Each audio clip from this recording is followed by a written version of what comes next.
Hey there, Drowsy Historian here.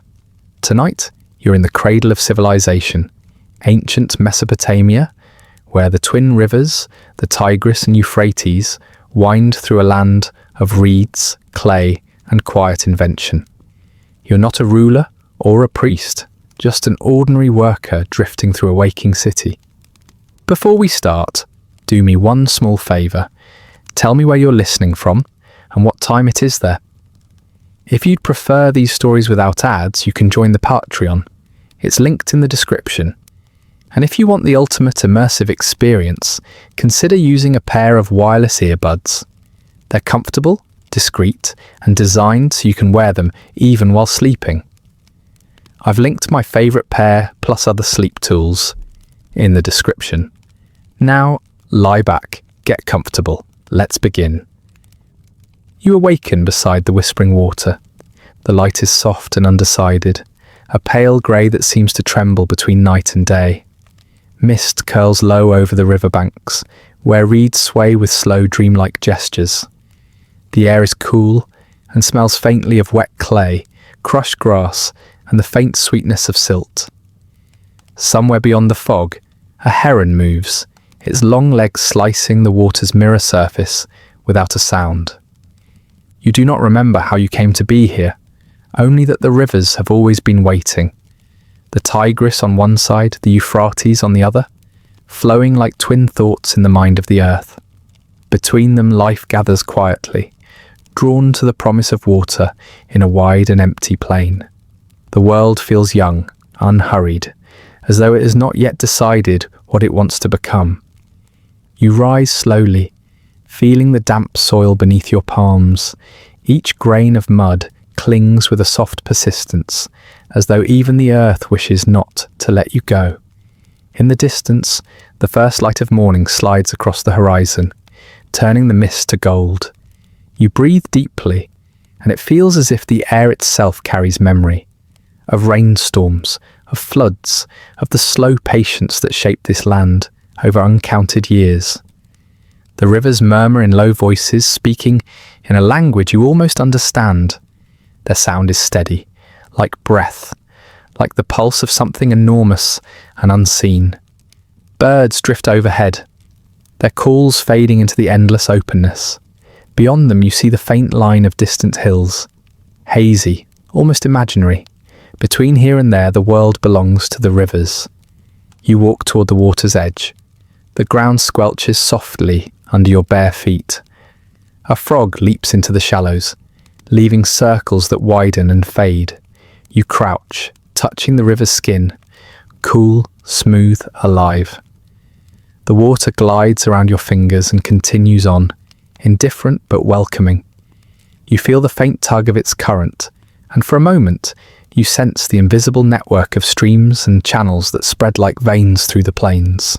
It is here, in this space between water and land, that the first whispers of civilization begin to stir.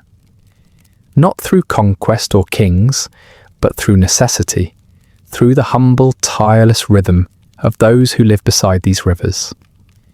You can almost see them now, silhouettes in the distance, bending beneath the morning light, carrying baskets woven from reeds, their shadows long and fragile on the damp ground. Their lives are quiet, measured by the slow turning of the sun and the mood of the water. They do not yet call this place by names you would recognize.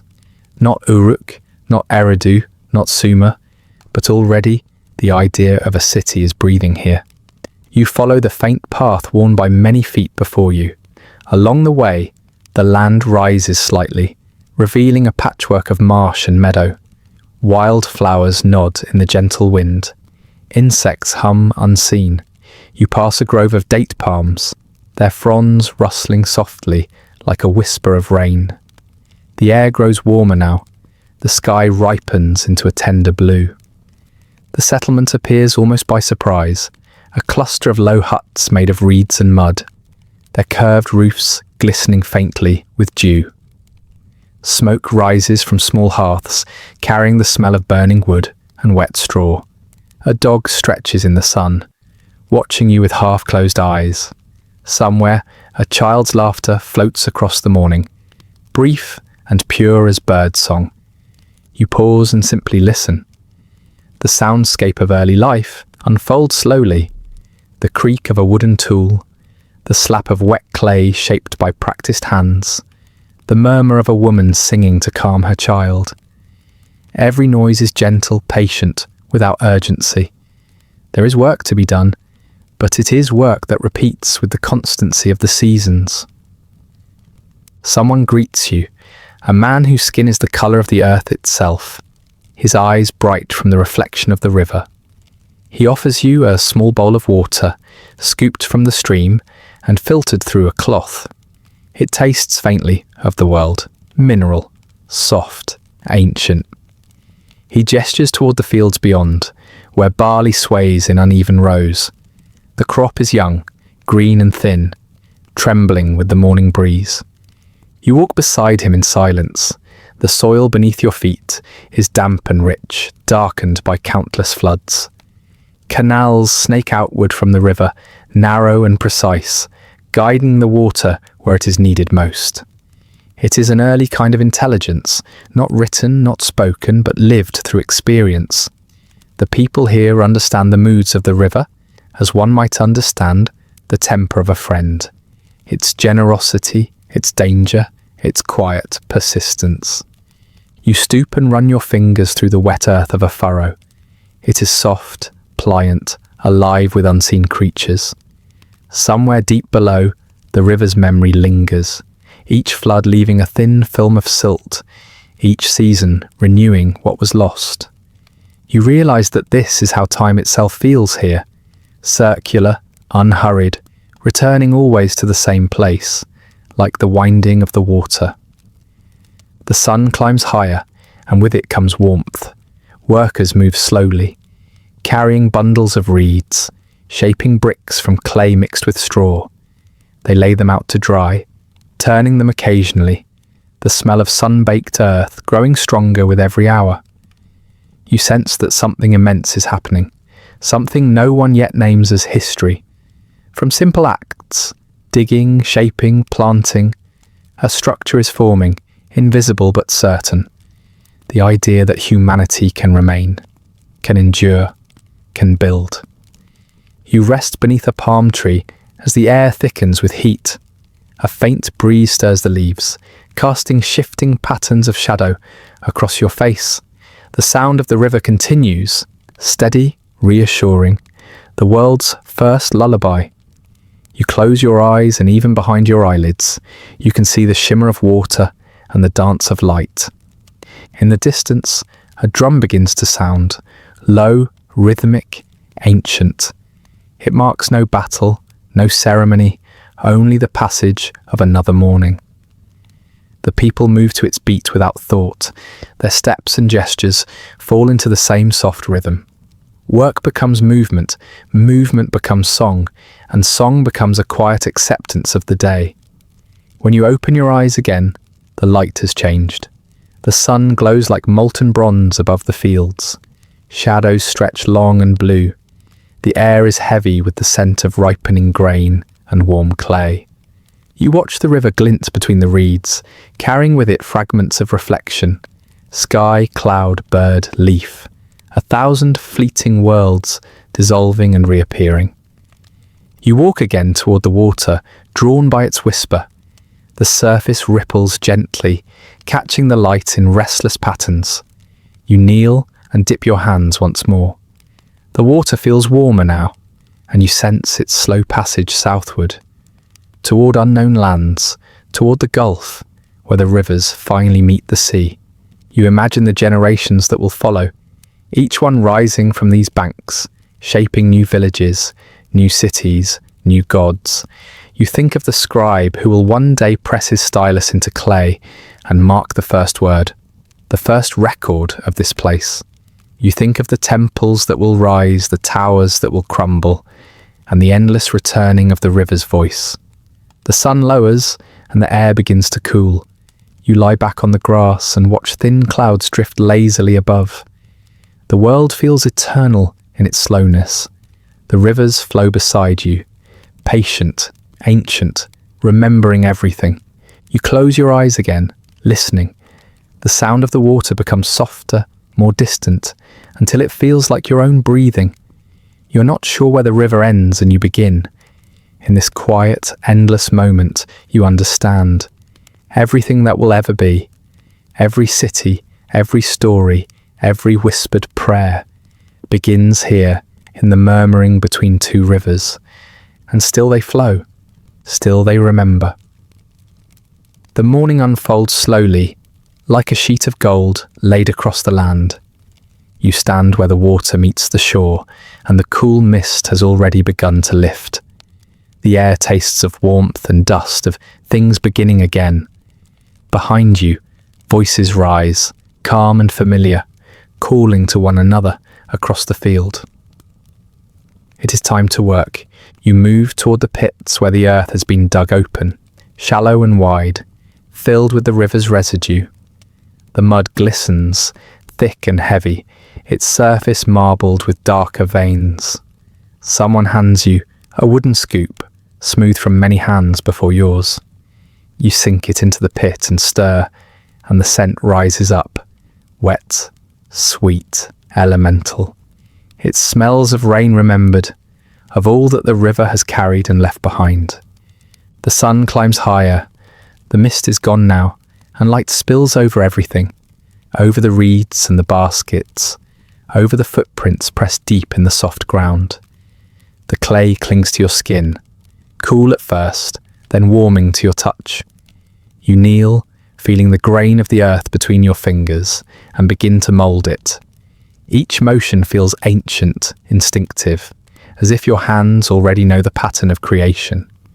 You gather handfuls of straw and mix them into the clay. The fibres scratch lightly against your palms, binding the earth together, giving it strength. A man beside you hums under his breath, a tune without words, steady as the pulse of the river. Others join, their voices low and even, until the air seems to move with the rhythm of their labour. Around you the beginnings of a city rise from the plain, not yet grand, but certain. Lines of stacked bricks form low walls, their edges still damp, their shapes imperfect but purposeful. The smell of sun-baked clay drifts on the breeze, mingling with smoke from nearby fires where more bricks are drying. It is a fragrance of effort, of progress, of patience. You shape another brick, pressing the wet clay into a wooden mould. It fits snugly, taking form beneath your hands. When you lift the mould away, the brick holds its shape, solid, heavy, true. You place it carefully on the ground beside the others, each one a quiet promise of endurance. Beneath your fingers, the fine grains catch the light like flecks of bronze. Time loses its sharpness. The day stretches in soft, shimmering layers. The rhythm of work becomes almost hypnotic. Scoop, mix, press, lift, dry. Your thoughts drift, and in that drifting, you begin to sense how this land remembers. Every handful of clay holds traces of what has come before. Reeds that once swayed in the current, ash from fires long extinguished, the bones of fish, the seeds of barley. The city is not separate from the river. It is the river, given form and patience. A child runs past, laughing, his feet splashing in the shallow water. His small prints join the others in the mud. Soon to be erased by the next step, the next task. You pause, watching him, and for a moment the weight of years feels light. There is a quiet grace in this place, a kind of order born from repetition, where every gesture belongs to something larger, something lasting. Near the edge of the work site, a group of women smooth the tops of the bricks with shells and bits of polished bone. Their voices drift like smoke through the air, talking softly about the weather, the coming floods, the condition of the fields. You hear their words as sounds more than meaning, an undercurrent of life that hums alongside your own breath. When the sun reaches its height, the heat settles over everything. The clay dries faster now, edges curling if left untended. Someone calls for water, and a boy hurries down to the river with a jar. He returns with it full, the sides beaded with moisture. You dip your fingers into the coolness, letting drops slide down your wrist, leaving streaks through the dust. The world glows pale and white beneath the midday light. Shadows vanish, colours soften. You take a moment to rest beneath a woven canopy, where the air moves just enough to stir your hair. The sound of the river still reaches you, a slow, deliberate hush steady as breath. You close your eyes, letting the hum of life blur into a single endless note. When you open them again, the light has changed. Afternoon leans toward evening. The clay has hardened into a uniform bronze, the new walls standing firm under the sky. You walk among them, brushing your fingertips along their surfaces. They are rough but warm, still holding the heat of the sun. Each one bears the faint imprint of hands, fingers, palms, marks of effort that will remain long after their makers are gone. In the distance, the temple rises, small yet certain, a stepped platform of earth and brick reaching toward the pale horizon. You feel a quiet pull toward it. The people here believe that the gods live close to the sky, that by building higher, they can speak more clearly to the divine. But as you walk closer, you realize it's not only a structure for worship, it is also a beacon, a gathering point for all that this place is becoming. You run your hand along the side of the temple's base, feeling the coolness of shadowed clay. The texture is like skin, alive, breathing with trapped warmth. You imagine the stories these walls will hold, the prayers whispered into their cracks, the hands that will rest upon them in moments of hope or despair. The foreman calls for one final layer before dusk. You return to the pits, mixing another batch of mud and straw. The air is softer now, tinged with the scent of smoke and evening. Birds wheel low over the riverbanks, their wings flashing silver in the fading light. The city seems to exhale, its labour easing into calm. You work slower now, each movement deliberate. The day's fatigue wraps around you like a familiar cloth. Not unpleasant, just full. The weight of having shaped something that did not exist this morning. You look out across the plain, and for the first time, you see the faint geometry of human order etched into the wild. Straight lines of irrigation, squares of foundation, paths worn smooth by countless feet. Civilization, in its infancy, breathes quietly before you. The sun slips low, shadows stretch long between the walls. You rinse your hands in a shallow pool, the clay spiralling away in delicate ribbons. The water darkens, carrying fragments of what you have built. You watch them drift, tiny brown clouds, dissolving back into the river's current, and it feels like a kind of offering. Nothing made here is ever truly separate from the water. Someone begins to sing, a slow plaintive tune that folds itself around the fading light. The song tells of rivers, of earth, of the gods who once walked between them. You cannot understand all the words, but the feeling settles deep in your chest. Belonging, endurance, a quiet joy in repetition. The sky deepens to amber, then indigo. Fires are lit along the new walls, their glow reflecting on the damp clay, making it shimmer as if alive. The air cools. The scent of cooking grain and roasted fish drifts through the settlement. You sit beside one of the walls you helped raise, its rough surface warm against your back. The clay beneath your fingertips feels solid, real, yet strangely soft, as though it remembers the shape of your hand. You close your eyes, the song continues, mingling with the sound of the river and the crackle of fire. The earth cools slowly beneath you, holding the memory of the day's labour. Above the first stars appear, distant, faint, like seeds scattered across the dark. You breathe in, and the scent of river mud and sunlight still clings to your skin. Tomorrow, the work will begin again. More clay, more walls, more hands shaping the world into permanence. But for now, you simply rest, surrounded by the quiet heartbeat of a civilization still learning to breathe. And as the night deepens, the river sighs nearby, soft, eternal, carrying with it the reflection of a city just beginning to dream. The first light of morning settles over the walls you helped raise, warm and amber-hued. The clay glows softly, still damp in the deeper cracks, exhaling the faint scent of earth and straw. Smoke drifts lazily from small fires, curling upward into the still air. You rise slowly, brushing the dust from your hands, and the world around you stirs into gentle motion. The streets are narrow, carved between walls that lean inward ever so slightly, as if seeking shade from the sun that will soon blaze overhead. Your feet press into the packed earth, and fine grains of dust rise with each step, swirling in the golden light. The air feels alive, not just with heat, but with the murmur of life awakening in every direction. You hear the sound first, the low hum of voices, the shuffle of sandals, the call of traders setting out their goods.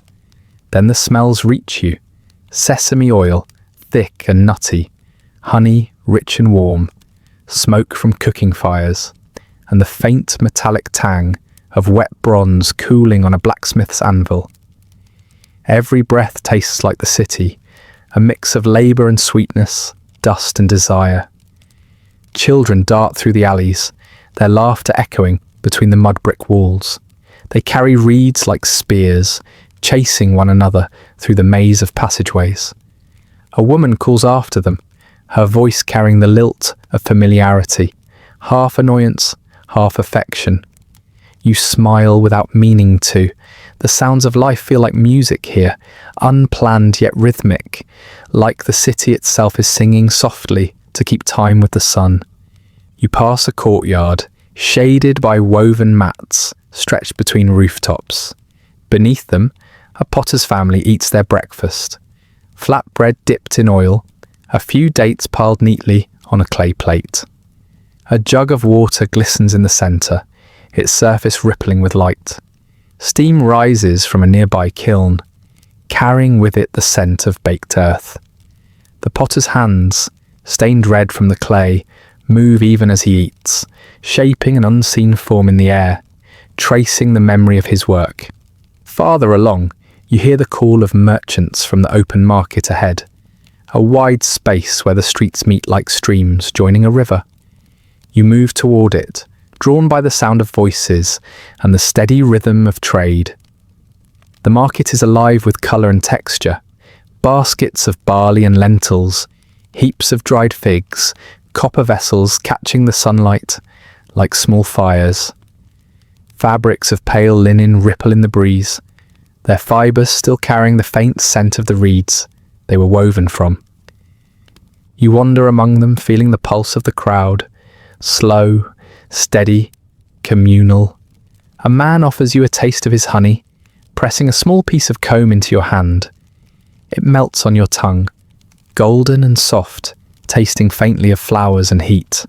Another vendor fans the air with palm leaves, keeping flies away from a pile of freshly baked bread. The crust crackles as he tears one open, steam rising like a ghost of the oven's warmth. Everywhere you turn, there is the quiet repetition of need and exchange. Coins clink softly, though many here still barter. A handful of grain for a jug of oil, a length of rope for a pot. No one rushes. Every gesture carries a kind of reverence for the process itself. You sense that trade here is not just survival, it is trust made visible.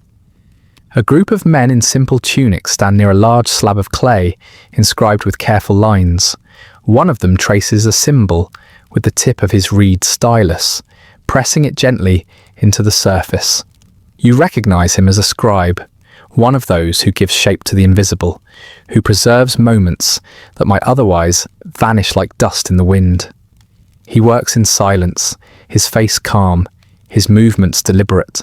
You watch the light catch in the damp lines of cuneiform, the first words of a civilization still learning how to remember itself. The air grows warmer, thicker. The streets shimmer with heat, and the city smells stronger now. Spice, sweat, bread, smoke.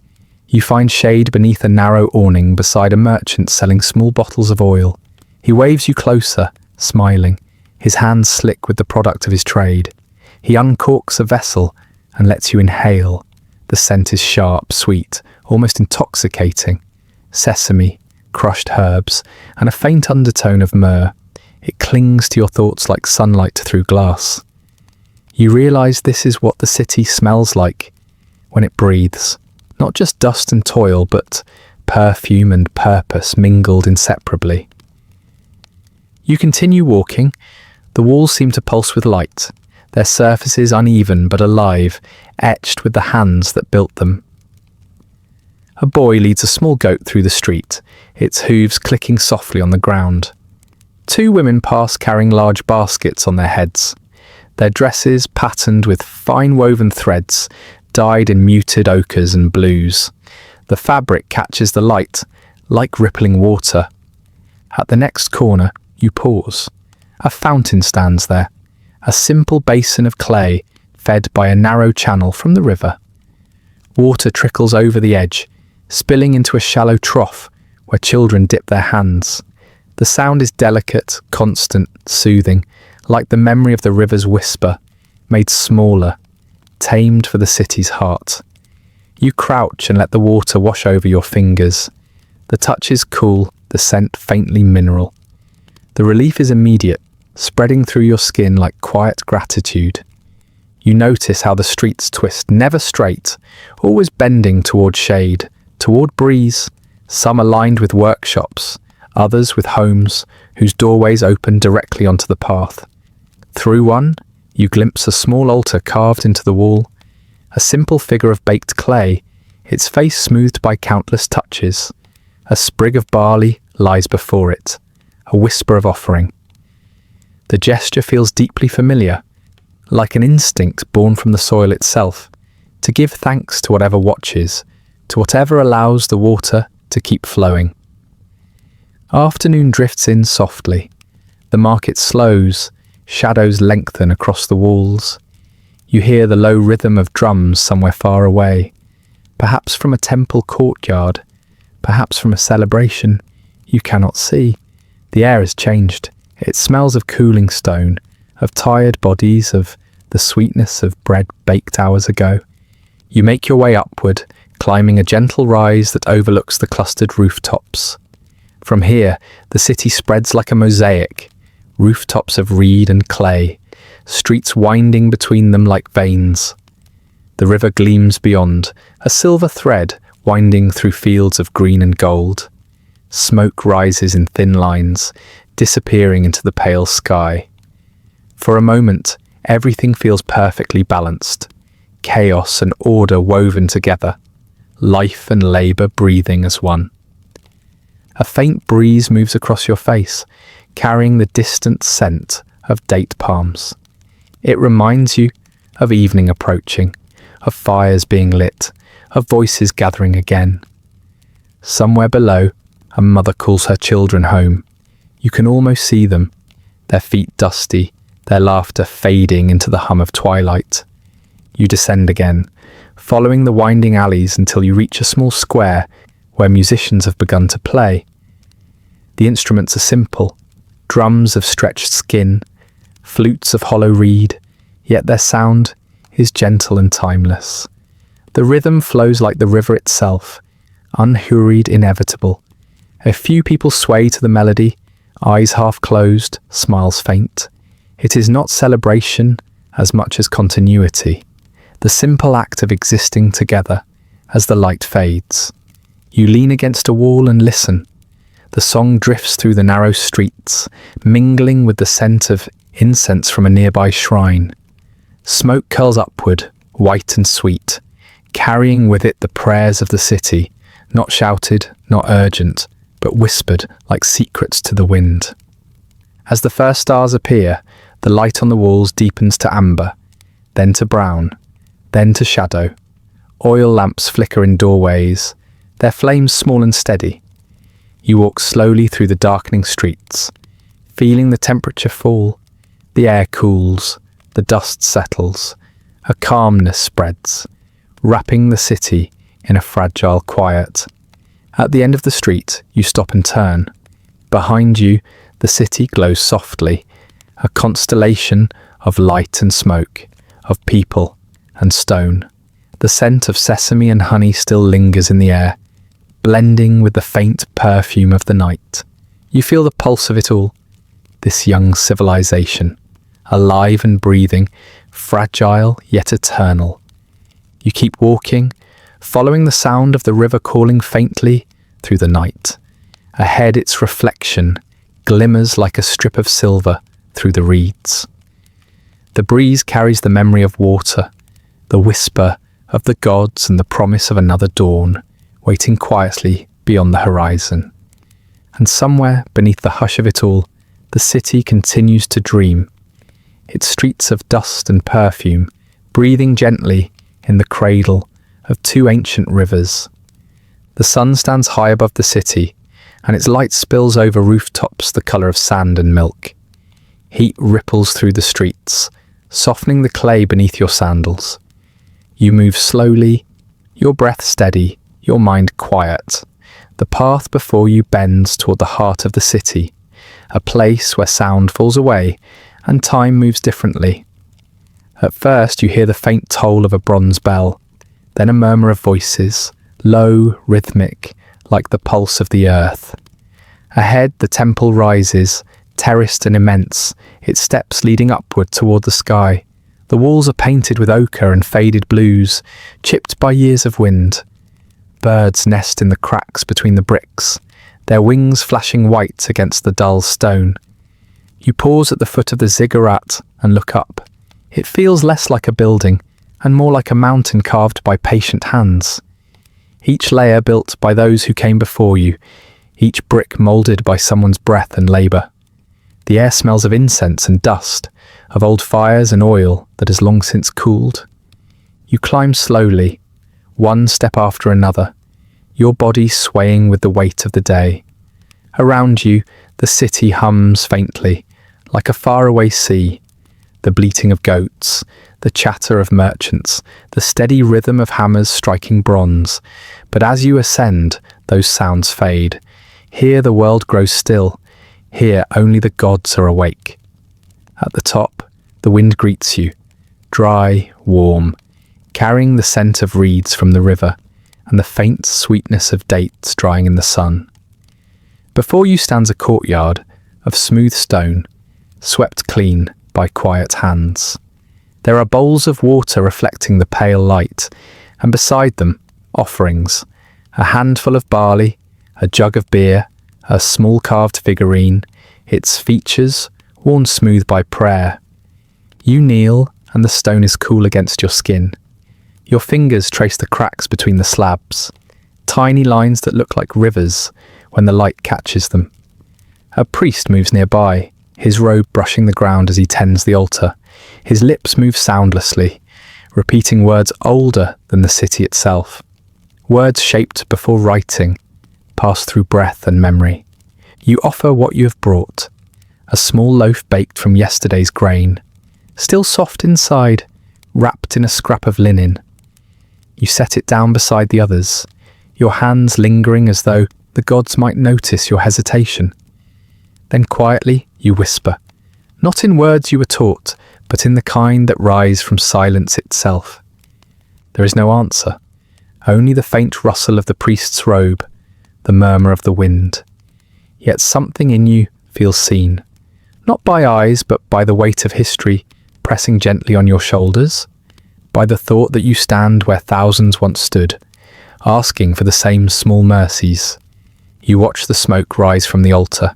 It twists and folds like a living thing, drifting upward into the heat until it vanishes. You wonder if the gods ever grow tired of smoke and repetition, if they too long for rest. Beyond the courtyard, the ziggurat's shadow stretches across the city, touching the edges of the marketplace, brushing against the rows of houses where women grind grain and children chase each other through dust. The temple's presence is everywhere, in the clay tablets that record offerings, in the songs sung at dawn, in the laws carved by the king who rules in its shadow. You walk along the inner wall, where faint carvings tell stories of gods who shaped rivers and kings who claimed to descend from them. One figure, a god with wings and a lion's body, guards the threshold between worlds. His eyes, carved deep into the stone, seem to watch you even as you pass. Another scene shows a priest pouring water from a jug into two streams, a reflection of the rivers below, perhaps, or a symbol of life, split and joined again. Your fingertips brush against the carvings. The grooves feel ancient, softened by the touch of countless hands. You imagine each one, farmers, traders, potters, soldiers, pausing as you do now, searching for something they cannot name. From somewhere deeper within the temple comes the soft ringing of metal on stone, the sound of a vessel being placed carefully on an altar. The air thickens with the smell of frankincense and cedar resin. You breathe it in slowly, letting it fill your lungs. The scent feels eternal, as though it has lingered here since the first fire was lit. A child runs across the courtyard, carrying a basket of dates. His bare feet slap softly against the stones before he disappears through an archway. You smile, the sound of his laughter briefly breaking the stillness. Even in sacred spaces, life finds a way to hum beneath the quiet. You wander toward the edge of the terrace. From here, the city spreads before you, a living mosaic of roofs and alleys, of courtyards filled with drying figs and jars of water glinting in the sun. The rivers shimmer in the distance, their winding forms like threads tying everything together. Between them lies the green of fields, the gold of barley, the grey of irrigation canals slicing through the land like veins. You think of how this city, and the many like it, would not exist without those waters, how the gods are believed to have drawn their lines in the mud, teaching humans to shape the land and themselves. You wonder if the gods still walk among the fields at night, disguised as the wind, or if they have retreated to the heavens, leaving humanity to mimic their creation. The priest calls out softly, and the murmur of prayers begins again. You close your eyes and the sound wraps around you like a slow river. The language is both foreign and familiar, each word shaped with reverence, each pause held like a breath. It is not about belief, you realize, but rhythm. The rhythm of asking, of giving, of trusting that the world listens, even if it does not reply. The day wanes gently.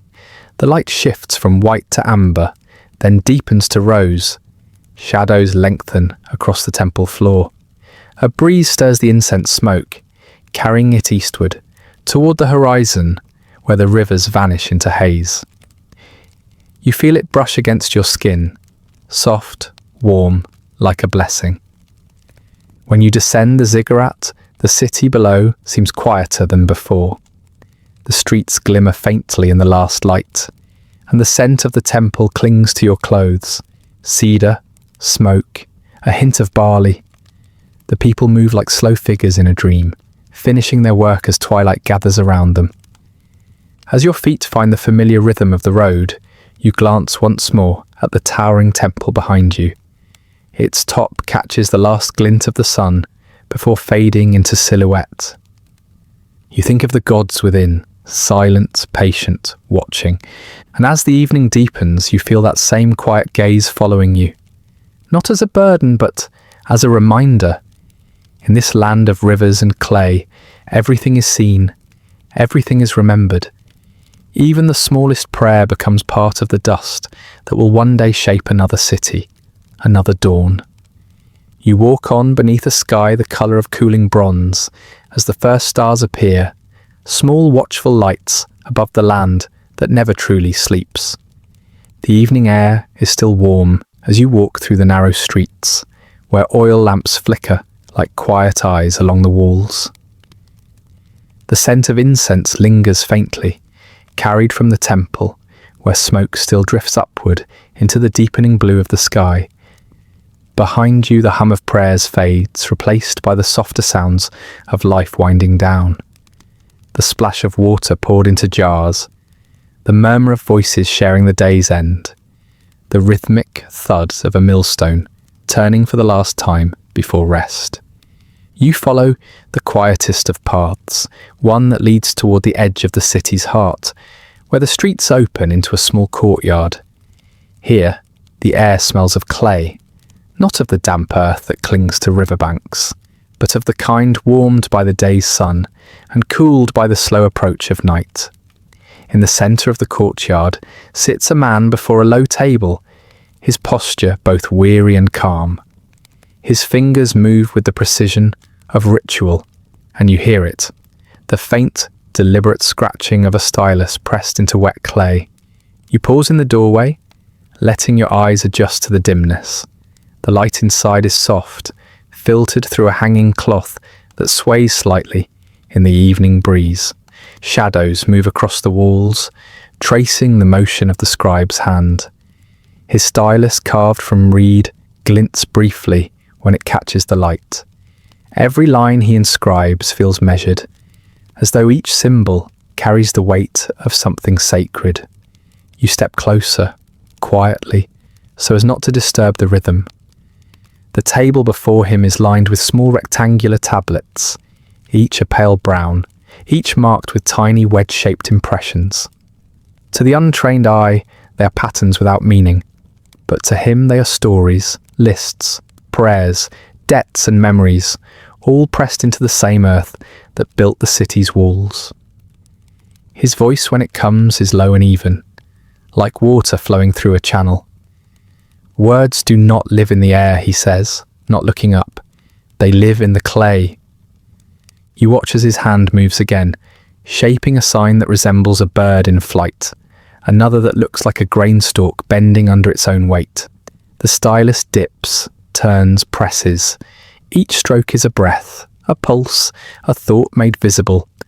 Around him lie fragments of the day's work, pieces of broken tablets, a shallow bowl of water to soften the clay, a bundle of reeds waiting to be sharpened. The scribe's room feels outside of time. Beyond the doorway, the world fades to whispers, traders counting their coins, children calling each other home, distant footsteps echoing against a stone. Here, only the sound of creation remains. He gestures for you to sit beside him, on a woven mat that smells faintly of rushes. You lower yourself slowly, feeling the cool texture of the clay floor beneath your palms. Before you lies an unmarked tablet, smooth and untouched. The scribe slides it toward you. Press, he says softly. The clay remembers. You take the reed stylus in your hand. Its tip is firm but not sharp, and it leaves no mark until you press. Just enough for the clay to yield. The first impression feels uncertain, almost reluctant, but as you move the stylus again, you feel the resistance and give, the strange harmony of pressure and release.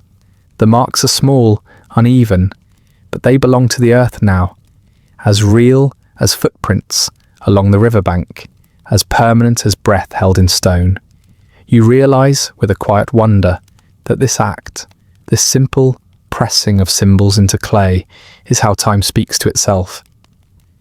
The scribe leans forward, examining your work without judgment. The words are seeds, he murmurs.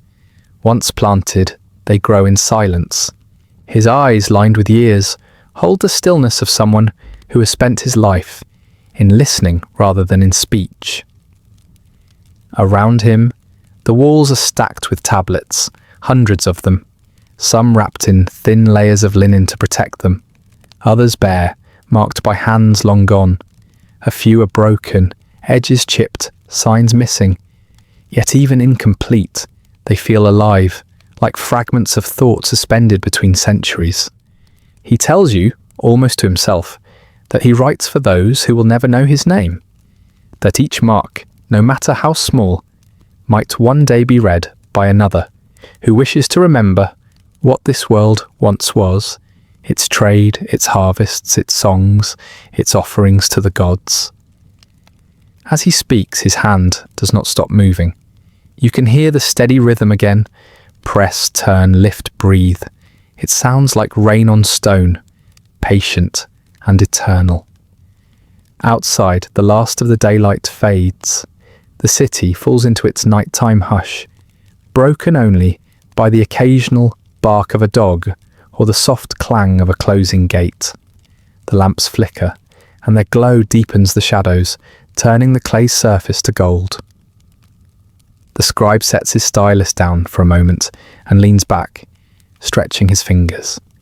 His eyes close briefly, and for the first time, you notice the wear on his hands. The small ridges pressed permanently into his skin, the faint dryness of clay that no water can fully wash away. His labour is not loud or visible, yet it binds the city together as tightly as the bricks that hold its walls. He opens his eyes again and looks toward a small niche where a tablet rests upright, still wet, its surface glistening faintly. That one, he says, is for the temple. A record of offerings, grain, oil, wine. They will keep it safe, perhaps even bury it when the storehouses are full. And then someday, someone may find it again. Maybe 100 years from now, maybe 1,000. You imagine that, a future hand brushing away dust, a new sun falling on these same signs, the marks unchanged, while everything else has vanished.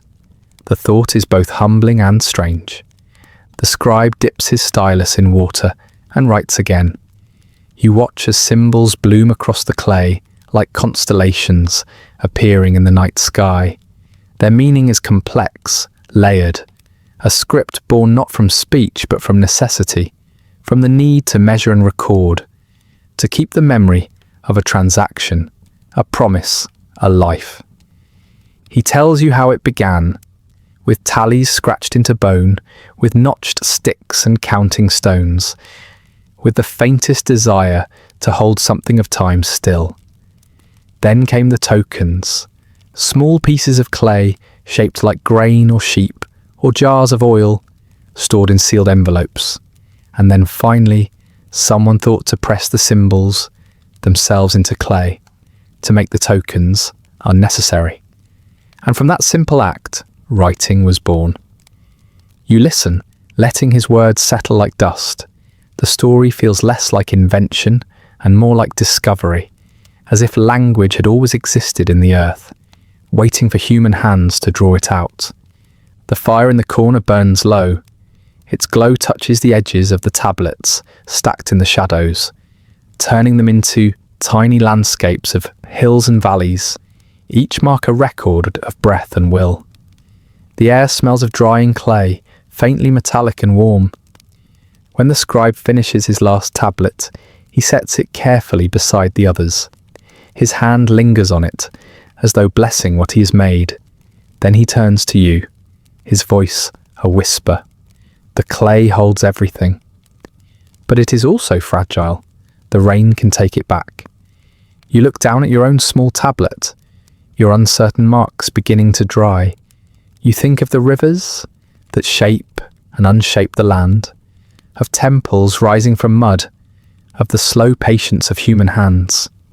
You think of how the scribe's work, quiet, tireless, invisible, holds the memory of it all. Outside, the stars emerge one by one.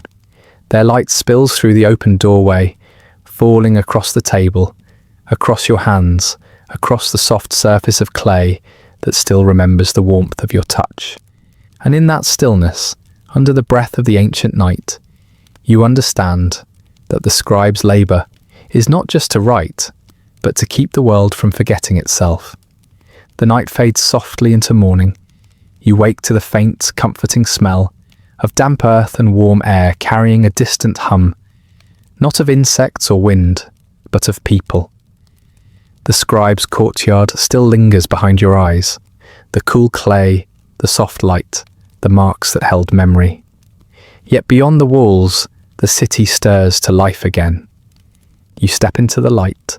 The first sun spreads gold across rooftops, glinting off the curves of pottery stacked near doorways. warming the scent of baking bread. Smoke curls from small ovens, where women kneel beside the fire, their bracelets catching the glow. The streets, still empty moments ago, now fill with movement, sandals slapping against clay, the shuffle of carts drawn by donkeys, the low calls of traders preparing for the day's trade. You follow the sound, drawn toward the centre of the city, where the walls open into a wide, uneven square. The air thickens here, alive with noise. It begins softly, like a single string plucked in a quiet room, then swells into a symphony. The laughter of children, the rhythmic clatter of pottery against pottery, the deep bray of animals restless with heat and hunger. It is the market. You pause at the edge, taking it in, a tapestry of motion and colour. Stalls made of woven reed and wood lean against one another, their roofs fluttering in the breeze. The sun glances off copper bowls, polished until they glow like captured fire. Cloth dyed in indigo, saffron, and mud red hangs from ropes like the sails of anchored ships. A man leads a pair of goats through the crowd, their hooves tapping a steady beat. The smell of sesame oil mingles with dates, onions, and sweat. A merchant greets you with an open hand, his smile wide, his eyes alert. His table is spread with small clay jars sealed with wax. Perfumes, he says, made from crushed flowers and oil drawn from the seeds of river reeds. He uncorks one and lets you breathe it in. The scent is thick and sweet, like honey left too long in the sun. For a moment, it reminds you of the incense rising in the temple, of prayers drifting into air. You move on, following the flow of bodies. Here, a potter stacks bowls still warm from the kiln, each one bearing the faint imprint of his fingers. There a woman sells baskets, woven from reeds, her voice rhythmic as she calls out their worth. Beside her, an old man kneels beside a pile of barley, measuring out handfuls with a hollowed shell. The language of the market is its own, a low, continuous hum of barter and exchange. It moves like water, shifting, overlapping, never still. You hear words in many accents, from places beyond the city's walls, traders from the mountains, their speech full of rough edges, men from the Gulf Coast, carrying salt and fish, caravanners from the west, their skins sun-darkened from the road. Here the world gathers, not as nations or kings, but as voices. You drift among them, the sound washing over you. A group of children dart between the stalls, laughing, their bare feet kicking up dust that hangs in the air like fine mist. Somewhere, a musician plucks at the strings of a small harp, his melody barely audible above the noise, but steady, unbroken, like a heartbeat beneath the chatter. You pause beside a woman grinding sesame into oil. Her arms move in slow circular motions, the stone wheel humming with weight. She hums to herself, a tune without beginning or end. And for a moment, it feels as though the song belongs to the earth itself. Across from her, a man shouts the price of his goods, baskets of figs so ripe their skins are splitting. He offers you one, pressing it into your hand before you can refuse. Its warmth surprises you. The flesh yields easily beneath your thumb. You taste it, and the sweetness floods your mouth. Heavy, fragrant, a moment of abundance. The man smiles, pleased not at your coin, but at your reaction. Here, satisfaction is its own trade. The sun climbs higher, shadows shorten, and the market breathes in unison. Buyers leaning close to sellers, haggling over measures of grain, bolts of cloth, jars of oil. A boy runs past with a jug balanced on his shoulder. Another carries a message carved into a small clay tablet, the seal still wet. You recognize the scribe's mark pressed into its surface. The world of words and the world of trade intertwine here, the abstract and the tangible merging into one long rhythm of necessity. You find yourself at a spice stall, drawn by a scent that feels alive. The merchant, his beard streaked with grey, lifts a lid from a jar and releases a cloud of dust-red powder into the air. "From far south," he says, his voice rough but kind, "worth more than bronze if you know who to sell it to." You watch the spice drift and settle, a tiny storm of colour in the sunlight. Around it, the market continues to move, each breath, each voice, part of the same living pattern. It feels less like chaos and more like music, not composed but born from repetition and trust. Beyond the stalls, near the shade of a tall wall, a group of men count coins on a mat. The coins are small, round, made not of precious metal, but pressed clay, stamped with the symbols of trade. They click softly as they move, each sound marking an agreement. Trust here is measured not in faith, but in hands and eyes, in the shared belief that value can live in something as fragile as baked earth. You wander further, past the edge of the square, where the crowd thins. The noise fades, replaced by the lowing of cattle waiting near the gate. A woman with a face as lined as cracked clay sits nearby, selling water from a large jar. She offers you a drink, and you accept, the cool liquid cutting through the dust in your throat. She nods, as though she's given you more than water, something older, more essential. You rest beside her for a while, watching the market unfold. The movement of people feels endless, like the flow of the rivers that fed this city into being. The same hands that built temples and moulded bricks now weigh grain, smooth cloth, count coins. Civilization, you realize, hums not in the voices of kings, but in these small exchanges. Quiet moments of need and offering, of survival wrapped in ritual. A gust of wind passes through, stirring the air. The awnings ripple like waves, bits of straw lift and spin. Somewhere, a pot slips and shatters. For an instant, the market pauses, a heartbeat of silence. And then the noise resumes, unbothered, folding the moment back into its endless rhythm. You stand brushing the dust from your legs. The woman smiles faintly, her eyes reflecting the soft shimmer of the day. You thank her and move once more into the light, following the road that leads away from the square. The crowd thickens, then thins again as you pass beyond the reach of the market's sound. The city's noise fades behind you, replaced by a calmer murmur. The rustle of palm leaves, the distant call of birds along the canals. The road widens here, leading toward the edge of the fields. Ahead, the horizon gleams faintly, where the water channels catch the sun. You walk slowly, the echoes of the market still alive in your ears, the rhythm of barter, the laughter, the unbroken hum of human need. And as you step beyond the walls, the voices linger, woven into the warm air like threads of an invisible fabric, connecting every life in this ancient place. You realize that even silence here is never empty. It carries memory. The sound of trade, of hands meeting, of 1,000 breaths bound together beneath the same patient sky. The market fades behind you, but its pulse continues, steady as the rivers that shape this land. Ahead, the scent of earth and water grows stronger, and the hum of distant fields begins to rise. The day moves on, slow, shimmering, eternal, and you follow where it leads. The path from the market winds gently away from the crowd, narrowing until only one person can pass at a time.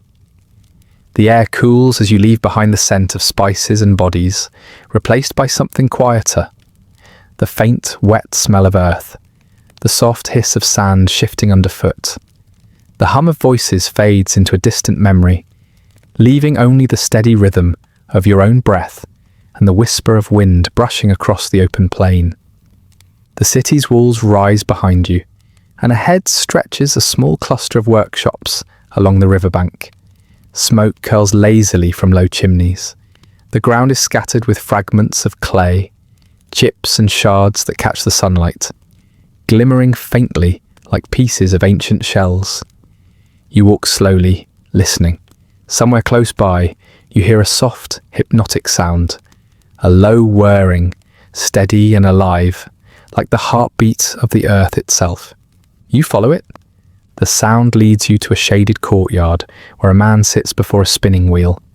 His hands are slick with clay, his fingers tracing smooth circles as the wheel hums beneath them. His gaze is fixed, yet calm, as though he is listening to something you cannot hear. The wheel turns, and a shape begins to rise from the mud. A slender neck, a rounded belly, a form both fragile and eternal. You stop at the edge of the light. The potter looks up only briefly, nods, then returns to his work. His arms move in a quiet dance, guiding the wet clay as if coaxing it into being rather than forcing it. The motion is endless. Press, lift, smooth, release. Around him, rows of finished pots stand drying in the sun, some wide and heavy, others tall and narrow, their curves soft as breath. The air here is thick with scent, damp clay, wood smoke, and the faint sweetness of ash. You watch the potter dip his hand into a bowl of water and let the droplets fall onto the spinning vessel. The clay gleams, trembling slightly as his fingers glide over it. He speaks, his voice low and unhurried. The earth must be patient before it takes shape. You nod, though he isn't looking for an answer. He presses gently at the rim of the vessel, narrowing its mouth, then widens it again with a twist of his wrist. The wheel turns faster for a moment, and the shape shivers but holds. It remembers every touch, he murmurs. Too much pressure, and it breaks. Too little, and it forgets. The words hang in the air like something older than speech. You think of the scribe's stylus cutting into clay, of the way words are pressed into earth until they dry into memory. Here too, the same material, the same dust and water, is shaped into another form of permanence. The potter's work, though humble, is what the city rests upon. Jars to store grain, pitchers for oil, bowls for offerings to unseen gods. He finishes the vessel, lifts it carefully from the wheel, and sets it among the others. Its surface is smooth, its curve perfect in its simplicity. He wipes his hands on a scrap of cloth, the clay leaving ghostly stains on his skin. Every pot, he says softly, is meant for something different. Some for water, some for wine, some to be broken and forgotten. You follow his gaze to the far side of the courtyard, where shards of broken pottery lie in small heaps. They glint faintly in the sun, the discarded bones of usefulness. Yet even they hold beauty, their jagged edges catching light like bits of amber. The potter gathers a handful and lets them fall back to the earth. Even the broken ones, he says, return to the dust they came from. Nothing here truly disappears. You walk among the drying pots, your fingers brushing the cool surfaces. Some still bear faint traces of the wheel's motion, tiny spirals frozen in place. Others are painted with delicate lines, patterns of waves, reeds, and birds. A young boy sits nearby, etching marks into the soft clay of a jar with a slender stick. His face is smudged with dust, his concentration fierce. The marks he carves are simple. Not writing, not yet, but symbols of meaning all the same. A line for water, a circle for the sun. The potter glances at him, his eyes softening. He learns by watching. The hands remember before the mind does. The boy looks up at you briefly, his eyes reflecting the shine of the clay. Then he smiles and returns to his work. His small fingers move slowly, tracing the same motion you saw on the wheel. A rhythm of creation passed from one generation to the next, quiet and unbroken. The heat deepens as the day grows. The kiln nearby crackles faintly, its opening glowing orange like the mouth of some patient creature. Inside, the finished pots stand in neat rows, their surfaces blackening in the heat. The air shimmers with warmth, and you feel the breath of the fire against your face. The potter feeds the flames with dry reeds. The fire answers with a low roar, then settles into its steady exhale. The clay inside begins to change, soft turning to solid, pale to deep ochre. You imagine the transformation. Water leaving the body, earth becoming stone, fragility becoming endurance. He leans on his knees, staring into the kiln. "This is the moment I trust the most," he says quietly. "Once the fire takes it, it no longer belongs to me. It belongs to time." You watch the flames flicker in his eyes, orange and gold, alive and endless. The sound of the wheel, the whisper of the fire, the slow rhythm of breath, all merge into a single, meditative pulse. The courtyard feels suspended between worlds, creation and destruction, silence and motion, the raw and the shaped. When the fire dies down, the potter opens the kiln. The air that escapes is heavy and fragrant, a mix of smoke and baked clay. He reaches inside with long tongs and lifts out the first vessel. Its surface, once dull, now gleams faintly with the sheen of permanence. He sets it down gently on the ground, where it cools, the faint crackling sound like whispering rain. You kneel to look closer. The pot's colour has deepened to a soft, glowing brown, touched with black near its edges. It feels alive, as though it still carries the warmth of the fire that shaped it. The potter smiles faintly. "We borrow the strength of the fire," he says, "just as the gods borrow the faith of men." A breeze passes through the courtyard, carrying with it the scent of wet clay, smoke, and distant reeds. You close your eyes for a moment, letting the sounds of the workshop merge with the rhythm of your heartbeat, the wheel turning, the crackle of fire, the quiet breathing of earth becoming form. When you open them again, the potter has returned to his wheel. The clay spins once more, endless, patient. The boy beside him hums softly, his voice rising and falling like the turning of the wheel. The world feels balanced, a circle within a circle, each motion feeding the next. You take one last look around, at the rows of vessels cooling in the light, at the shards glinting in the dust, at the hands that never stop moving. Every pot, every mark, every breath feels part of something greater, a slow, unending dialogue between humanity and the earth itself. The road beyond the workshop beckons, stretching toward the shimmering horizon. The rivers glint faintly in the distance, their voices faint but constant. You step away from the courtyard, your sandals crunching on the broken fragments underfoot. The sound is soft, almost tender, as if the earth itself is whispering the story of everything it has ever held. You walk on, the scent of smoke fading behind you, the warmth of the fire still clinging faintly to your skin.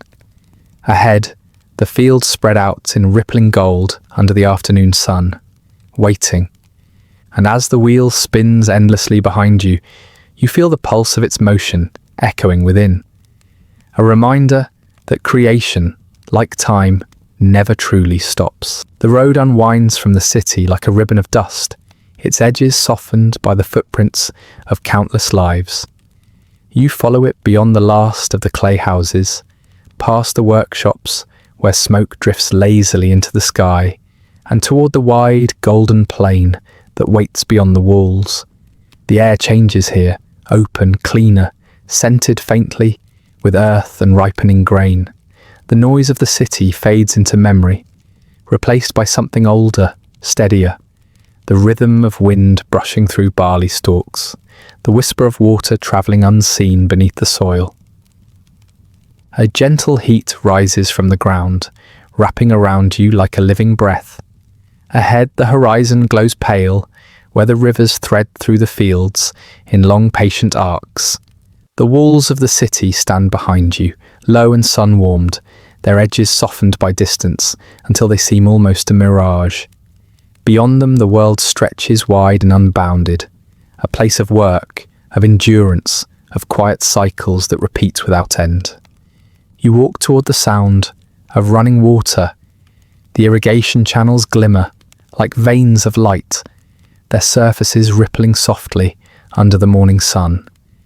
Men and women stand barefoot in the shallow water, their robes gathered above their knees, their movements slow and deliberate. They tilt clay jars to guide the flow, redirecting the river's gift into narrow furrows that feed the barley. The air hums with their voices, low, melodic, ancient, songs that carry the weight of repetition, of days that begin and end in the same rhythm. A man glances up as you approach, his face browned by years of sun and wind. He smiles faintly, a gesture without surprise, and gestures toward the field. The earth listens, he says quietly, but only to those who know how to speak her language. He returns to his work, plunging his hands into the mud, shaping the channels that will carry water to every row. You crouch nearby, watching how carefully he moves, not with impatience, but with reverence. The soil here is soft and rich, dark with life. You feel it between your fingers, cool and grainy, pulsing faintly as if remembering the river's touch. The man hums again, the sound rising and falling in time with the motion of his hands. It's not a song meant for words, just a sound to keep the rhythm, to remind the body of the work. Others join in, their voices weaving together into something that feels older than memory. The air vibrates with it, the sound of humanity merging with the breath of the land. You straighten and look out across the fields. The barley stretches in neat rows, the stalks swaying gently under the soft breeze. Each movement catches the light, and for a moment, the field looks like an ocean made of sunlight. Waves rising and falling, each one alive with quiet energy. Somewhere in the distance, a pair of oxen pull a wooden plough, their shoulders gleaming with sweat, their slow steps guided by a farmer who murmurs softly to them as if to keep them calm. A group of children chase each other between the furrows, their laughter echoing faintly across the open space. One of them stops and crouches beside a small patch of earth, scooping something from the ground. A tiny frog, slick and shimmering.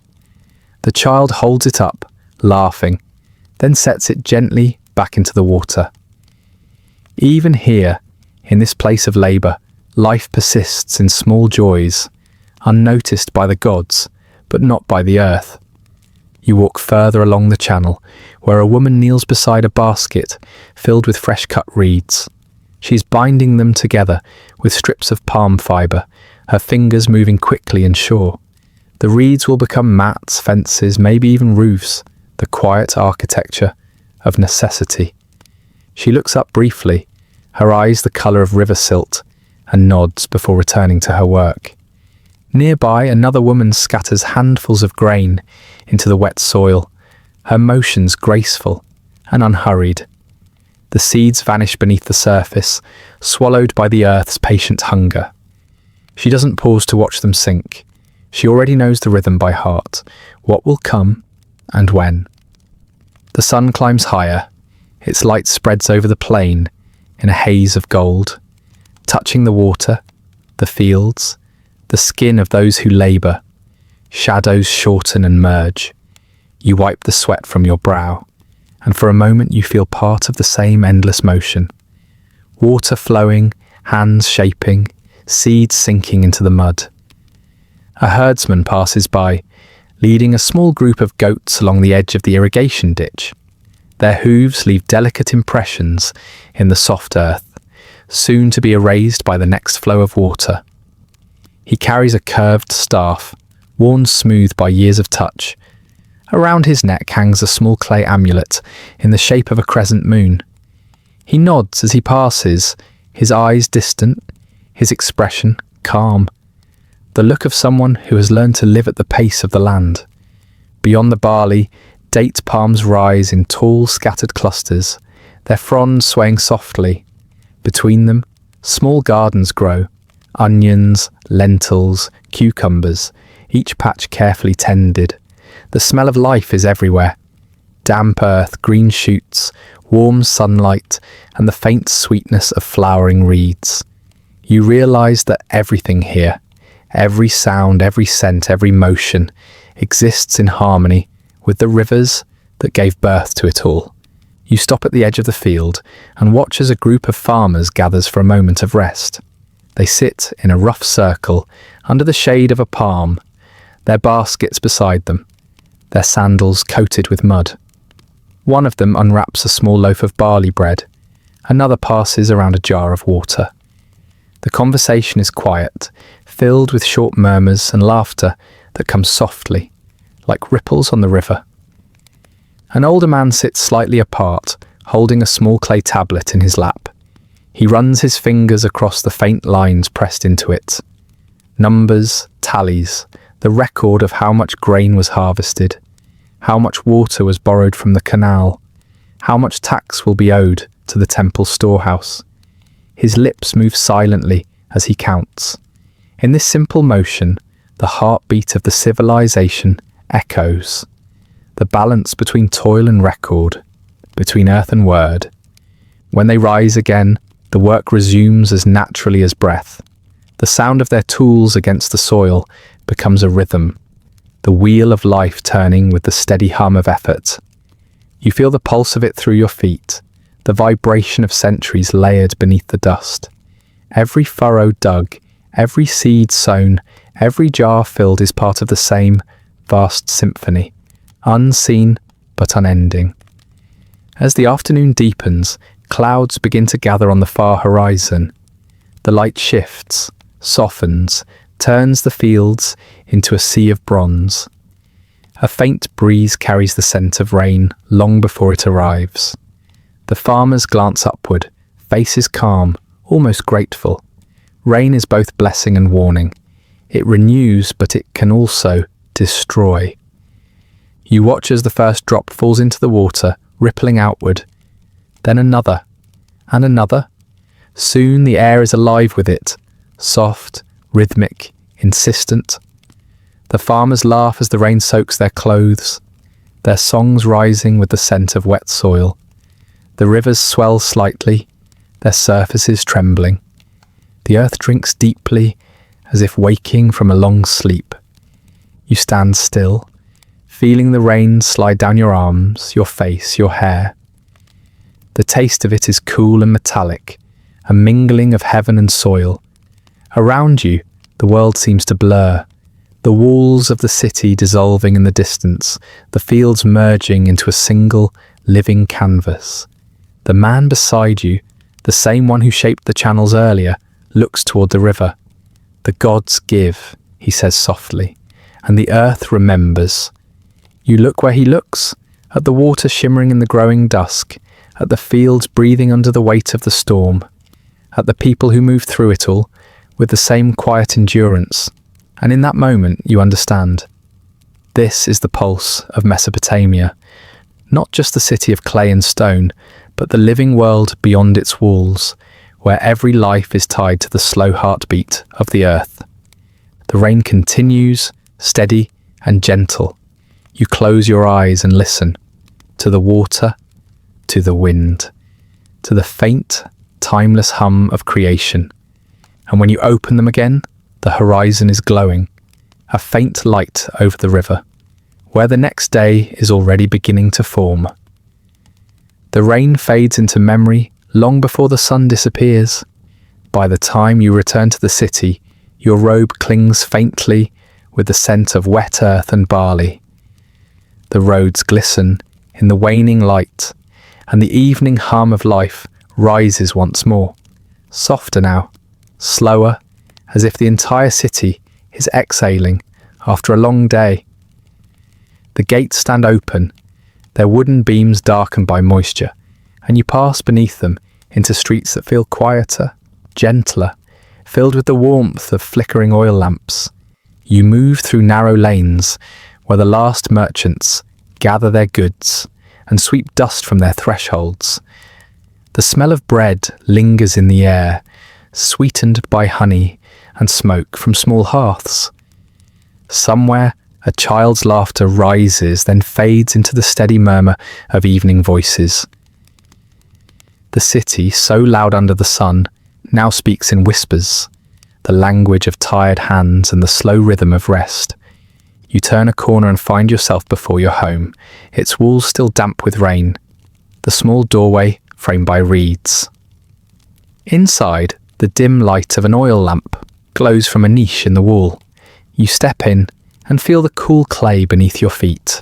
The quiet here is deep, not empty, but filled with the hum of distant life, the sound of a goat bleating in a nearby pen, the rustle of wind through the narrow alleys, the low, familiar crackle of flame.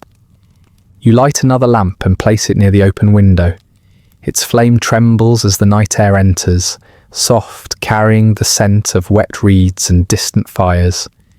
The world outside is still, painted in shades of gold and shadow. From the rooftop, the city stretches before you, like a living map of light. The houses blend together, a patchwork of mud brick and memory. Courtyards glow faintly, each holding its own quiet story.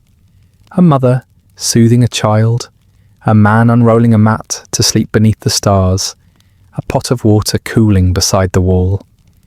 Above it all, the ziggurat rises like a mountain of shadow, its upper terrace still holding a faint gleam of reflected fire from the temple's eternal flame. The air is cooler now. You climb the narrow stairs to the roof, carrying the lamp with you. The night greets you with open arms. From here, Uruk breathes. You can feel it, the soft rhythm of a city that never truly sleeps, its pulse steady beneath the veil of silence. Dogs bark distantly near the gates. The low murmur of a priest's chant carries faintly from the temple. A flute drifts through the air from some hidden courtyard, the notes slow and meandering, dissolving into the night. You sit cross-legged on the roof's edge. The clay beneath you is still warm from the day's sun, and as you lean back, the stars unfold above. Sharp, endless, ancient. They glitter like polished stones scattered across the velvet sky. Some you recognize, the bull of heaven, the great twins, the scorpion that guards the horizon. Others remain unnamed, silent witnesses to centuries of watching. You breathe in the night. The air tastes faintly of oil and ash, of baked earth cooling after the long heat. Somewhere in the distance, a donkey brays, and the sound fades quickly, as if swallowed by the dark. You think of the rivers beyond the walls, glimmering faintly in the moonlight. They move unseen now, but their voice remains. A soft whisper at the edge of hearing. The same rivers that carried silt and life into the fields now mirror the sky, turning the stars into ripples of gold. Between heaven and earth, everything reflects everything else. A flicker catches your eye. On a nearby rooftop, a family gathers for their evening meal. A small bowl of lentils, flatbread still warm, a jug of watered beer. Their laughter rises softly, the kind that needs no reason. Beside them, a boy lies on his back, pointing upward toward the stars as his father traces shapes with his hand, telling the old stories of Inanna and the moon, of kings who sailed into the heavens, of the first scribe who captured a god's word in clay. The boy listens with eyes wide, as if the sky itself were speaking. You close your eyes and let the sound drift through you, the music of life lived quietly. The murmur of language, the crackle of oil, the sigh of wind over rooftops. The temple bell rings once, deep, resonant, final. Its echo travels across the sleeping city, like a reminder that even stillness has structure. Somewhere, the priests begin their night prayers. You imagine them lighting candles, offering barley and incense to the gods, who guard the thresholds between night and day. Their voices rise together, low and measured, forming a rhythm that blends with the wind. You watch as a thin column of smoke curls up from the temple's terrace. It drifts toward the stars, vanishing slowly, as though the sky itself were drinking it in. You wonder if the gods, those unseen watchers, linger somewhere beyond those stars, or if their presence is simply the warmth you feel now, sitting alone, surrounded by silence that hums with memory. In the streets below, the last torches are being extinguished. The city dims, its edges blurring into shadow, but the stars remain, bright, unmoving, eternal. You trace them with your eyes one by one, and the stories come quietly to you, the ones you've heard since childhood. The hunter who chased the lion across the sky, the goddess whose tears became the morning dew, the serpent that guards the underworld's gate. Every star is a word, every constellation a sentence written across the night by those who came before. And you realize, sitting here, that Shuruk itself is a kind of constellation, a pattern of human light etched upon the earth. Each lamp, each home, each sleeping breath, a fragment of something larger, something enduring. The wind shifts slightly, carrying the faint scent of wet clay and distant reeds. You feel it brush your cheek, cool and reassuring. The world below seems to breathe in rhythm with you, the quiet murmur of a city alive within its own dreams. Somewhere nearby, a woman hums to herself while grinding grain by lamplight. The steady scrape of stone on stone keeps time with her song. It's a lullaby, though no child stirs nearby. Perhaps it's meant for the city itself, a way of soothing the restless spirit of those who dwell within its walls. The tune is slow, circular, endless, a melody that seems to have no beginning, no end. You tilt your head back, and your gaze follows the path of the moon. It hangs low, a pale curve over the distant ziggurat, painting silver lines across the rooftops. Beneath its glow, the city's shadows deepen, and every sound grows softer still. The whisper of cloth, the rustle of palms, the gentle shifting of water jars as the night air cools them. You think of how many nights like this have passed, how many more will come. You imagine generations before you sitting on the same rooftops, staring at the same stars, breathing in the same quiet air. Perhaps they too wondered about the gods and the rivers, about the clay that records their names, about the unseen rhythm that binds it all together. The wind settles again. The lamps flicker. A single shooting star streaks briefly across the horizon, a spark of movement against the slow eternity of the night. For a heartbeat, you feel the weight of everything, of labour and worship, of creation and decay, of life stretching endlessly between river and sky. Then the moment fades, gentle as the sigh of sand. You lie back on the warm clay, your head resting against your folded arm. The stars blur slightly as your eyelids grow heavy. The sound of the city, distant prayers, laughter, now turn to dreams. The slow heartbeat of Uruk begins to dissolve into the rhythm of your breath. Above you, the constellations shimmer in patient silence. Below, the rivers continue their quiet journey through the dark. And in between, here, now, you drift at the edge of both, suspended in the timeless hum of a civilization that endures through the memory of its own stillness. The night deepens, the city exhales, and you, small beneath the infinite, let the stars keep their watch. Dawn arrives softly over Uruk, spilling gold into the corners of the night. The stars fade one by one, dissolving into the pale sky, and the first sounds rise, gentle, deliberate, eternal. The city stretches awake, not with haste but with rhythm. You stir on the rooftop, where the cool air still clings to the clay. The faint scent of oil smoke lingers from the lamps that burn through the night. Below, the streets begin to murmur again. Not words yet, but the language of movement. Wooden doors creak open. Water jars clink against stone. Somewhere, a rooster calls out its slow, solemn note, answered by another from deeper within the city. You rise and descend the narrow stairs, your hand brushing against the wall's cool surface. Inside, a small fire smoulders in a clay hearth. Its light flickers against the walls, tracing shadows that look like figures dancing. You pour water from a jar, rinse your face and step into the day. The city meets you with sound. The streets are alive now. Hammers ring from a blacksmith's corner, bright, measured and sure. The strikes fall like heartbeats, each one shaping the glow of metal into something useful. A chisel, a plough blade, a small bronze pin to hold a robe in place. The smell of metal and charcoal drifts on the wind, thick and sharp, mingling with the sweetness of baking bread from a nearby oven. You pause to watch him work. The blacksmith's arms gleam with sweat, his movements unhurried but certain. Each strike of the hammer is guided not by strength alone, but by understanding. The metal's sound tells him what it needs, when it's ready, when it must rest.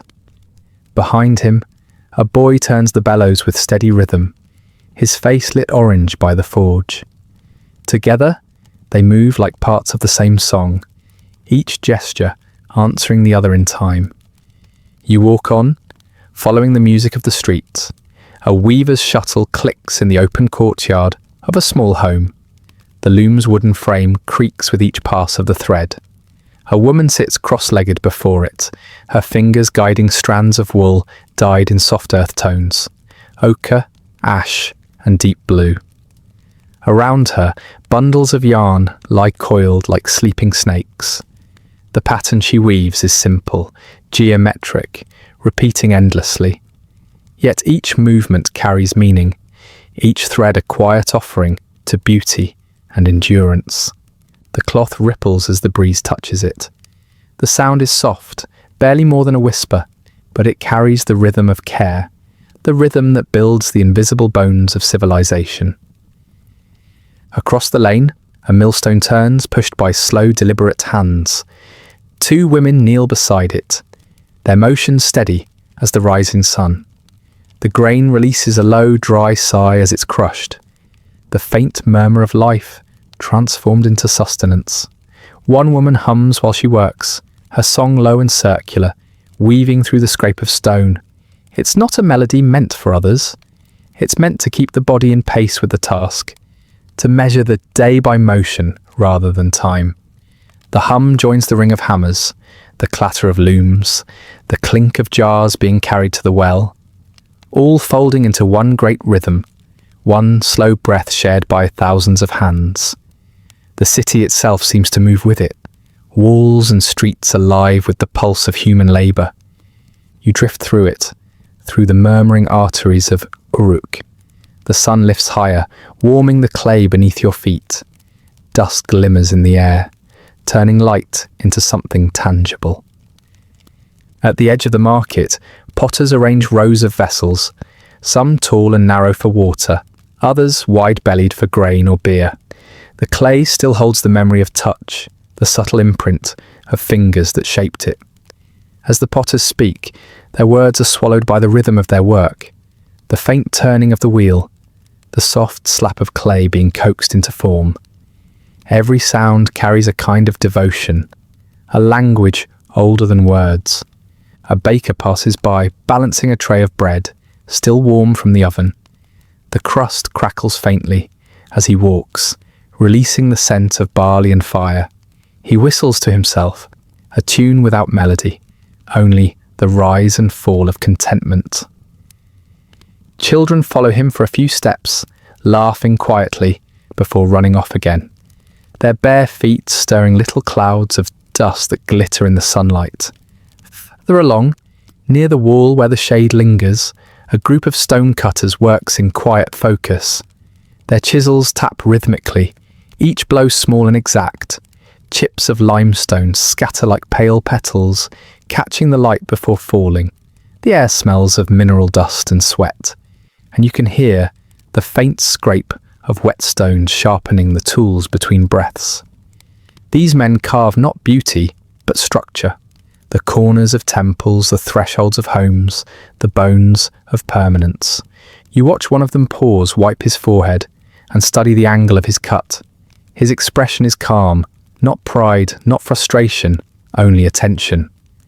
The act of shaping stone is slow, demanding, yet there's peace in it. Every mark he makes joins the city's silent hymn, a note meant to last beyond him. Beyond the walls you hear the soft thud of hooves, a caravan entering from the western road. Donkeys carry baskets, filled with lapis, copper, and fine wood from lands whose names you may never know. The merchants call softly to one another, voices mixing with the clatter of beads and the creak of leather. Their arrival adds new tones to the morning, a metallic jingle, a murmur in a foreign tongue, laughter that smells faintly of distant sand. The city absorbs it all, turning noise into pattern. By midday, the air shimmers with heat. You stand near a well and watch women draw water, their jars glinting like dull bronze in the sunlight. The sound of the rope sliding against stone becomes its own rhythm. 1, 2, 3, the water rising, spilling, flowing again. Each movement is precise, shaped by countless repetitions. When they lift the jars onto their shoulders, their muscles move with the grace of memory. A boy nearby beats a drum made from stretched hide, the sound quick and light, echoing off the walls. It mingles with the chant of a distant worker, calling time for his companions. The entire city seems to sway in response, the rhythm passing from one corner to another like a wave. Even the animals join, the bray of donkeys, the rustle of doves from the temple roof, the buzz of flies over a basket of figs. Each adds a small note to the vast, wordless composition of daily life. As the afternoon wanes, the sounds deepen. The blacksmith's forge softens to an ember glow. The weaver finishes her last pattern for the day. The hum of the millstone fades, and yet the silence that follows isn't emptiness, it's completion. The pause at the end of a verse before the next begins. You walk toward the river, where the sound of water folds itself into the music of the city. The ripples catch the sunlight like hammered bronze. Near the banks, a fisherman mends his net, his fingers deft and patient. Each knot he ties clicks softly, marking time with the current's slow song.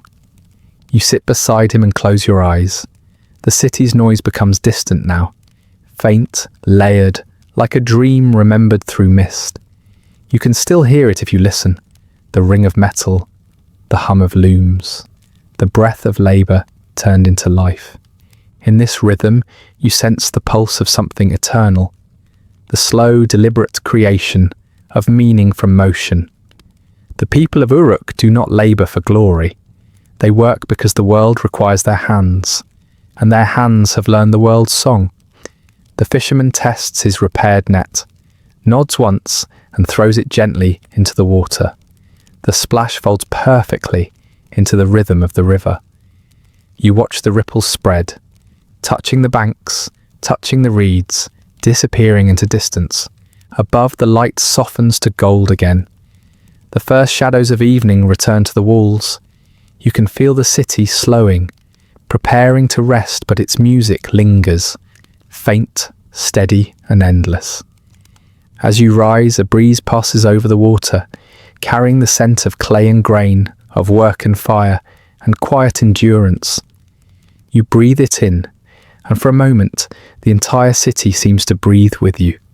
You turn toward home, the sound of hammers fading behind you, replaced by the soft hum of twilight. The work of the day ends, but its rhythm continues, echoing through the stones, through the river, through the air itself, a lullaby built by countless hands, still playing long after the tools are set down. The sky deepens, the river glows, and Uruk, ancient and alive, hums on beneath the slow descent of night. The sun rises again over the plains, quiet and deliberate, as if the sky itself remembers its duty. The first light spills down the terraced sides of the ziggurat, touching each baked brick with gold. The air still holds the faint coolness of dawn, though it will not last long. You stand at the edge of the temple courtyard, the great tower looming above you, its shadow stretching like a river of ink across the stones. You follow that shadow with your eyes. It crawls slowly, almost imperceptibly, shifting its form as the sun climbs higher. Beside it, a man kneels, his hand resting lightly on the ground. His robe, woven from pale linen, moves softly in the wind. In front of him lies a smooth slab of clay etched with lines, some straight, some curved, forming a pattern that looks almost like a map of the unseen. His name you do not know, but his role feels ancient even now. He is the keeper of time. He does not look at you as he works. His gaze is fixed on the tip of the shadow, the fine edge where darkness and light meet. From time to time, he moves a small peg in the clay or marks a line with a reed stylus, his fingers stained with ash. You hear him murmur quietly to himself, not prayers but numbers, the secret syllables of the sun's journey. Behind him the city stirs. You hear the faint echo of hammers again, the rustle of sandals against dust, the call of merchants unpacking their wares. The music of work returns, steady and alive, while this man watches the sky's own rhythm unfold before him. He gestures to you. You step closer, careful not to cast your shadow across his instruments. His eyes are calm, their colour lost in the brightness of morning. He points to the mark where the shadow touches the clay. "It is here now," he says softly, almost as if speaking to himself. "Soon it will be there."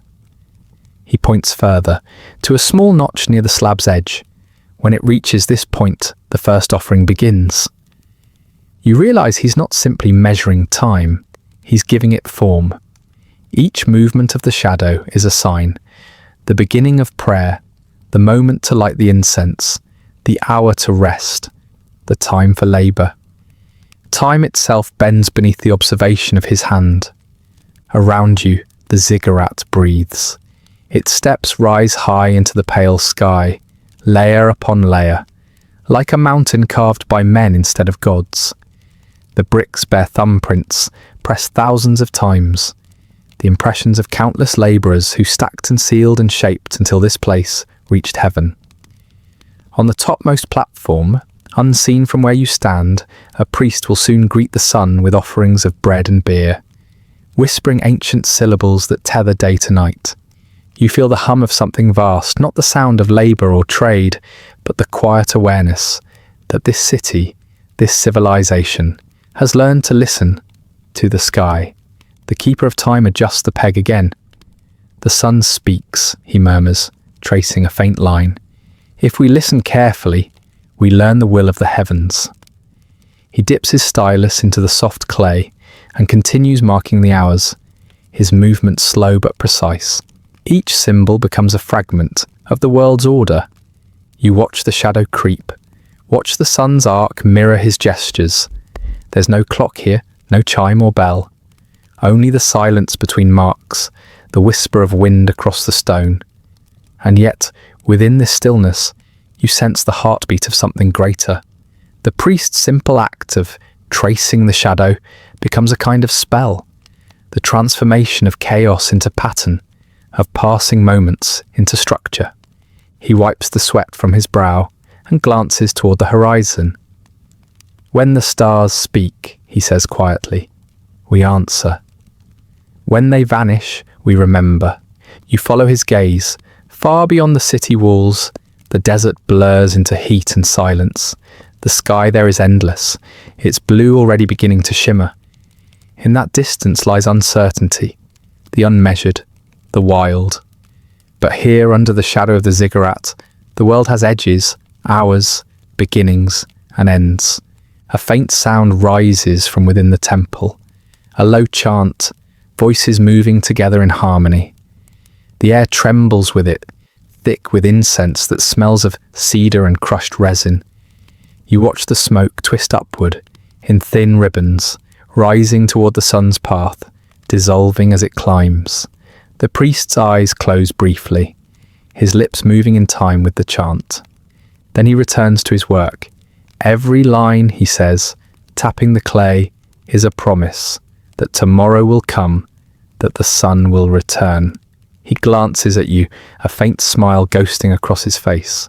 We measure time not because we wish to control it, but because we wish to belong to it. The words linger in you, as if carved into your own mind. You walk a few steps away, drawn toward the ziggurat's base. The air is warmer now, and the shadow of the great structure shortens, folding closer to the stone. The walls hum with trapped heat. A group of young novices passes by, carrying baskets of offerings, figs, barley, small clay figures shaped like animals. Their footsteps echo softly, blending into the distant rhythm of the city's work. Above, a bell made of bronze swings gently in the wind, catching the sun with each slow turn. Its tone is deep, rich and deliberate, one note that seems to stretch endlessly, marking not minutes but meaning. You tilt your head upward. From here, the ziggurat looks impossibly tall. Each layer of brick feels like an era, each step a reminder that the people of this place build not just with hands, but with intention. The temple is not only a dwelling for gods, it's a monument to time itself. Each layer recording the seasons, the floods, the harvests, the prayers that rose and faded like smoke. A thought comes to you unbidden. Perhaps this is what it means to live in Mesopotamia, to dwell between the rivers and between the moments, to shape both earth and time with equal devotion. A soft breeze moves through the courtyard, carrying the scent of clay and heat and distant water. The keeper of time lifts his head again, his eyes following the sun's progress. The shadow now touches the final mark on his clay tablet. He nods once, satisfied, and presses his seal into the corner, a tiny circle bearing the image of a rising star. He sets the tablet aside to dry in the sun.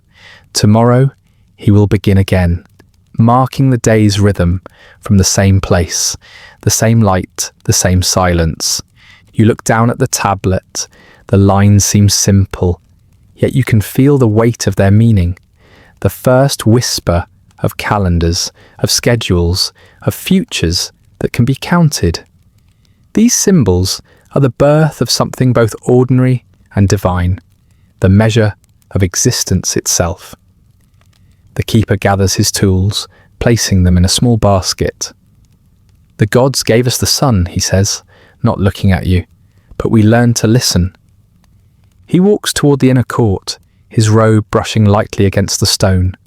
The chant inside swells again, echoing through the air, while the city hums beyond the walls. The forges, the looms, the market cries, all returning in waves. You realize how everything in this place, from the potter's wheel to the rising ziggurat, moves in time with this unseen rhythm. You linger a little longer, watching the shadow fade into nothing. The sun now stands high above, and for a brief moment there is no shade, no marker, only light, pure and whole. You feel the silence that follows, the moment between measurements, where time holds its breath, and then life moves again. The sound of a river drifts faintly on the wind. Somewhere, a child laughs. Somewhere, a hammer falls. The city turns, the sun moves, and the keeper of time records it all. Not to preserve the day, but to remind the world that it has been lived. You step away from the ziggurat, feeling the weight of the light on your skin, and walk toward the narrow streets once more. The air shimmers, the hour changes, and in the slow rhythm of footsteps and sun, you understand. Here, time is not something lost, it is something made. The air has changed. It carries a heaviness now, the scent of wet earth and faraway thunder. You notice it first in the light, the way the sun hides behind a grey veil, softening the edges of the city until everything feels dreamlike, suspended. The streets that were once dry and golden seem darker, the dust dampened, clinging to your sandals as you walk. Somewhere above, clouds gather, their shadows spreading over the ziggurat's bricks like a slow tide. You pause near a wall of the temple, where drops of rain begin to fall. Hesitant at first, almost shy, they strike the stone softly, leaving dark circles that vanish as quickly as they appear. The keeper of time has gone, his tablet drying somewhere in a sheltered alcove, its marked safe for now. You watch as the wind stirs through the palms, bending their fronds in graceful arcs, whispering a language older than the written one. Soon the sound deepens, a patter becomes a rhythm, and the rhythm grows into a song. The heavens open, not suddenly, but with a slow inevitability, as if the sky itself exhales. Rain begins to fall in earnest, wide, warm drops that strike your skin with a steady insistence. The courtyard fills with the scent of clay waking from its long dryness, the perfume of ancient dust returning to its origin. You move toward the edge of the city. The alleys, once filled with laughter and trade, are now ribbons of water reflecting the faint light of oil lamps hidden behind doors. The people have retreated indoors, their fires dimmed, their animals tethered close. Only the rain remains, and its voice grows louder, filling every silence, washing away every footstep. You reach the walls and look beyond. The fields that once shimmered gold are now silver and grey, rippling under the weight of falling water. The irrigation channels overflow, their careful order dissolving as rivulets merge into streams, and streams into rivers. You see farmers wading knee-deep in the rising flood, guiding their oxen to higher ground, their silhouettes bending and shifting like ghosts in the mist. The Tigris and Euphrates, those ancient veins of life, have begun to swell. Their waters no longer whisper, but roar, carrying reeds, branches, and forgotten tools downstream. The sound is vast, a voice too old to argue with. You stand still watching as the rivers rise to meet the fields, erasing the boundaries men once drew. The world becomes reflection, sky in water, water in sky. The rain does not tire. It falls through morning, through afternoon, through a twilight that comes too soon. The city's edges blur, its towers softened by mist. Roofs drip steadily, gutters spill, courtyards fill like shallow pools. The ziggurat stands unmoved, its bricks drinking the storm, its steps transformed into streams. Even its shadow, the measure of time itself, has vanished beneath the grey veil of the flood. You find shelter beneath an archway. Water trickles along the walls, finding every crack, every path of least resistance. The sound of the storm is hypnotic, constant yet varied, rhythmic yet without pattern. You close your eyes and listen. It feels as though the sky has forgotten how to stop. Somewhere, you hear the faint sound of singing, low voices carried through the rain. Perhaps the priests are still chanting within the temple, their words rising with the steam of incense. Perhaps the people have begun to pray again, remembering the stories of the great deluge that once cleansed the earth. They will whisper the name of Utnapishtim, the man who survived the flood that erased the world before this one. And though you do not see them, you feel their presence, small figures in clay houses, clinging to hope as the rivers reach their thresholds. The night arrives quietly, though the rain does not yield. The darkness folds itself around the sound, turning it into something deeper. The city's lamps glow faintly through the mist, their light distorted by the falling sheets of water. You step out from under the arch and walk again, your feet sinking into mud. The streets have become canals now, narrow veins through which the city breathes. A dog wades past you, its fur soaked, eyes bright and watchful. It moves with purpose, vanishing around a corner. You follow for a while, letting its shape guide you through the watery maze, until you find yourself near the riverbank. The water has risen high, licking the base of the walls.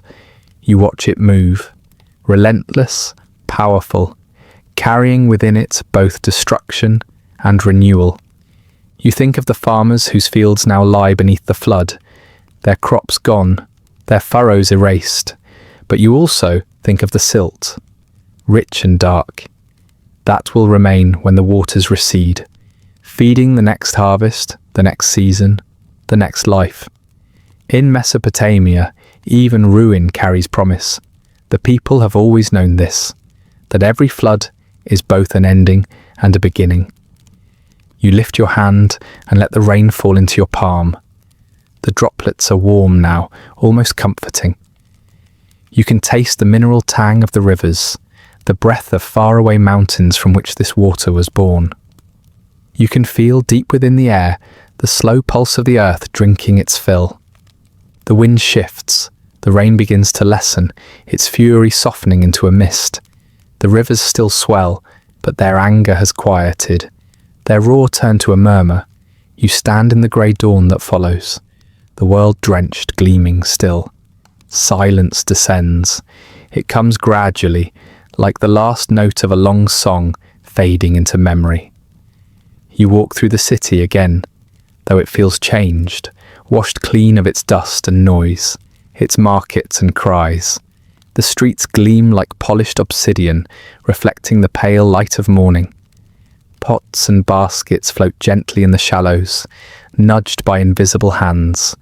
Doors creak open. Faces appear, cautious, reverent. No one speaks. They simply look at what remains. The clay walls still stand, though streaked with rain.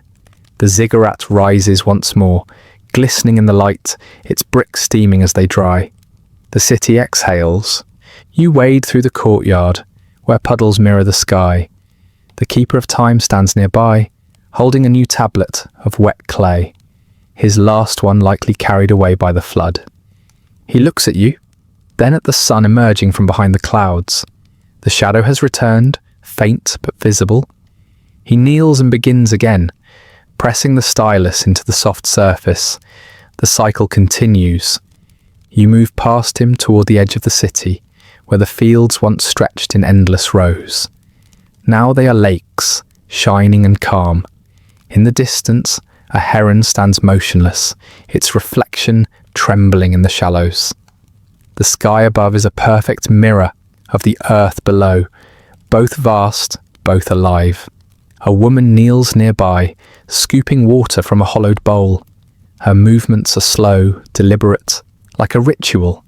She pours the water back into the soil, whispering something under her breath, perhaps a prayer, perhaps a promise. You watch her hands, graceful even in exhaustion, and you understand that survival here is an act of faith, repeated with each breath, each dawn. The sun climbs higher, burning away the mist. The water begins to retreat, flowing back toward the rivers that birthed it. You can see the marks the flood has left, stains on walls, silt on thresholds, reeds caught in rooftops. Yet beneath the wreckage lies renewal.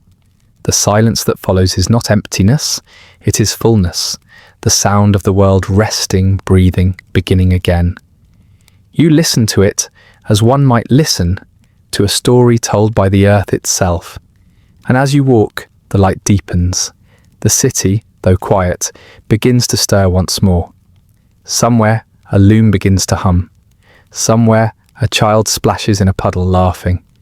The rain has passed, but its memory lingers in the scent of wet clay and clean air, the breath of rebirth. You lift your eyes to the horizon, where the rivers glint under the returning sun. They flow as they always have, tireless, unbroken, ancient. You realize then that Mesopotamia itself is like its rivers. It endures, reshaping itself with every flood, every silence, every dawn. The water recedes, the ground softens beneath your feet. The wind carries the faint sound of hammers once again, of life rebuilding from what remains. And in that soft rhythm, in that fragile persistence, you hear the same song the world has always sung, one of loss, of renewal, and of the quiet strength to begin again. The air feels heavier now, dense with stillness. The rain that once fell upon the living streets has long dried, leaving behind a crust of silt and silence. You step through what was once a gate, not of wood or bronze anymore, but of outlines and memory. The stones that framed it are cracked, their edges worn soft as old thoughts. The road beyond is no longer a road, only a faint depression in the earth, where countless feet once passed, where traders led their donkeys and children played in the dust. You move slowly, careful not to disturb the hush that has settled like a veil. Every sound, your breath, the whisper of sandals on the brittle ground, feels like an intrusion into something sacred. The city is gone, and yet it remains. You can sense it in the quiet geometry of ruin, in the faint smell of clay that still lingers when the wind shifts. A column leans at a strange angle, half swallowed by earth. Around its base lie shards of pottery, curved and smooth, still carrying traces of painted lines. Once bright, now faded to ghostly hues. You crouch to touch one, brushing away the dust. It feels strangely warm in your palm, as if holding the last residue of human touch. For a moment, it almost feels alive. The streets you walk through are only suggestions now. You trace them with your eyes more than your feet, letting instinct guide you where memory has long been erased. You can almost see them. The baker's stall with its fragrant loaves cooling on reed mats, the potter's wheel turning in steady rhythm, the laughter of children chasing each other past a courtyard well, all of it suspended somewhere between the real and the remembered. A gust of wind stirs the ground, sending a small cloud of dust into the air. It swirls around a toppled tablet, once a record of taxes or prayers or births, its markings barely visible now. You imagine the scribe who carved it, his stylus moving with care, believing his words would last forever. He could not have known how fragile clay becomes when time itself decides to turn away. Further on, the remnants of walls rise like broken teeth. They catch the sunlight in ways that make them look almost golden, almost proud, but their strength is an illusion.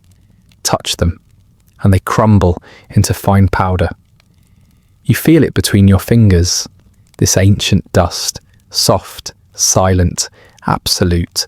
Every crumble, every grain is a story undone, a whisper of a life folded back into the earth. A doorway still stands, framed in shadow. You step through it instinctively, as though entering a house you once knew. The air inside is cooler, the light dim. A low bench runs along the wall, worn smooth from generations of use.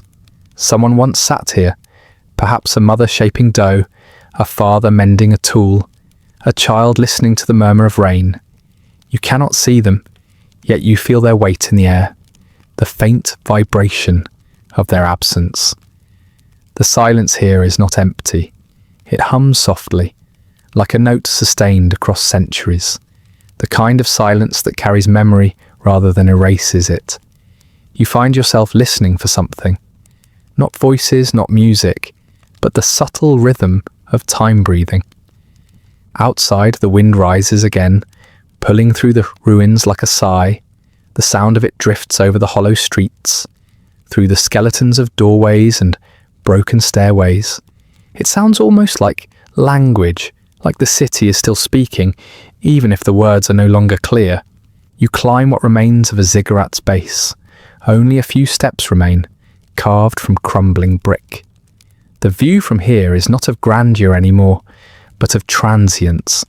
The outlines of walls and courtyards stretch before you, like the veins of a forgotten body. The river glints faintly in the distance, winding through reeds and reeds through dust. Once it was life, feeding fields, shaping calendars, defining gods.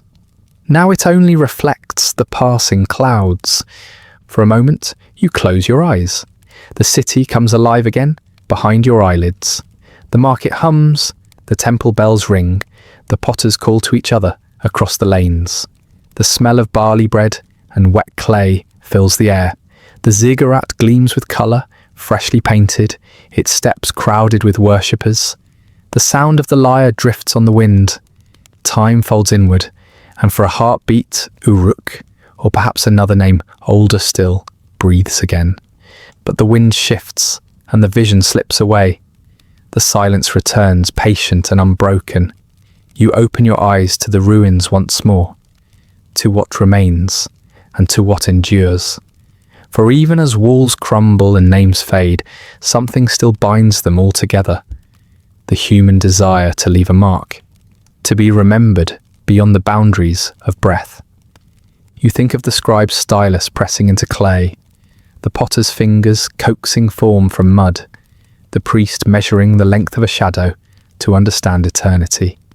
You think of every hand that ever reached toward permanence, and how all those gestures now sleep beneath the same layer of dust. The sun dips low, casting long shadows through the broken streets. The colour of the city shifts from gold to bronze to the muted grey of memory. It is beautiful in a quiet, haunting way. You realise that nothing here is truly gone. The clay has only changed form. The stories are still here, buried, waiting for someone to listen again. You kneel and run your hand across the ground.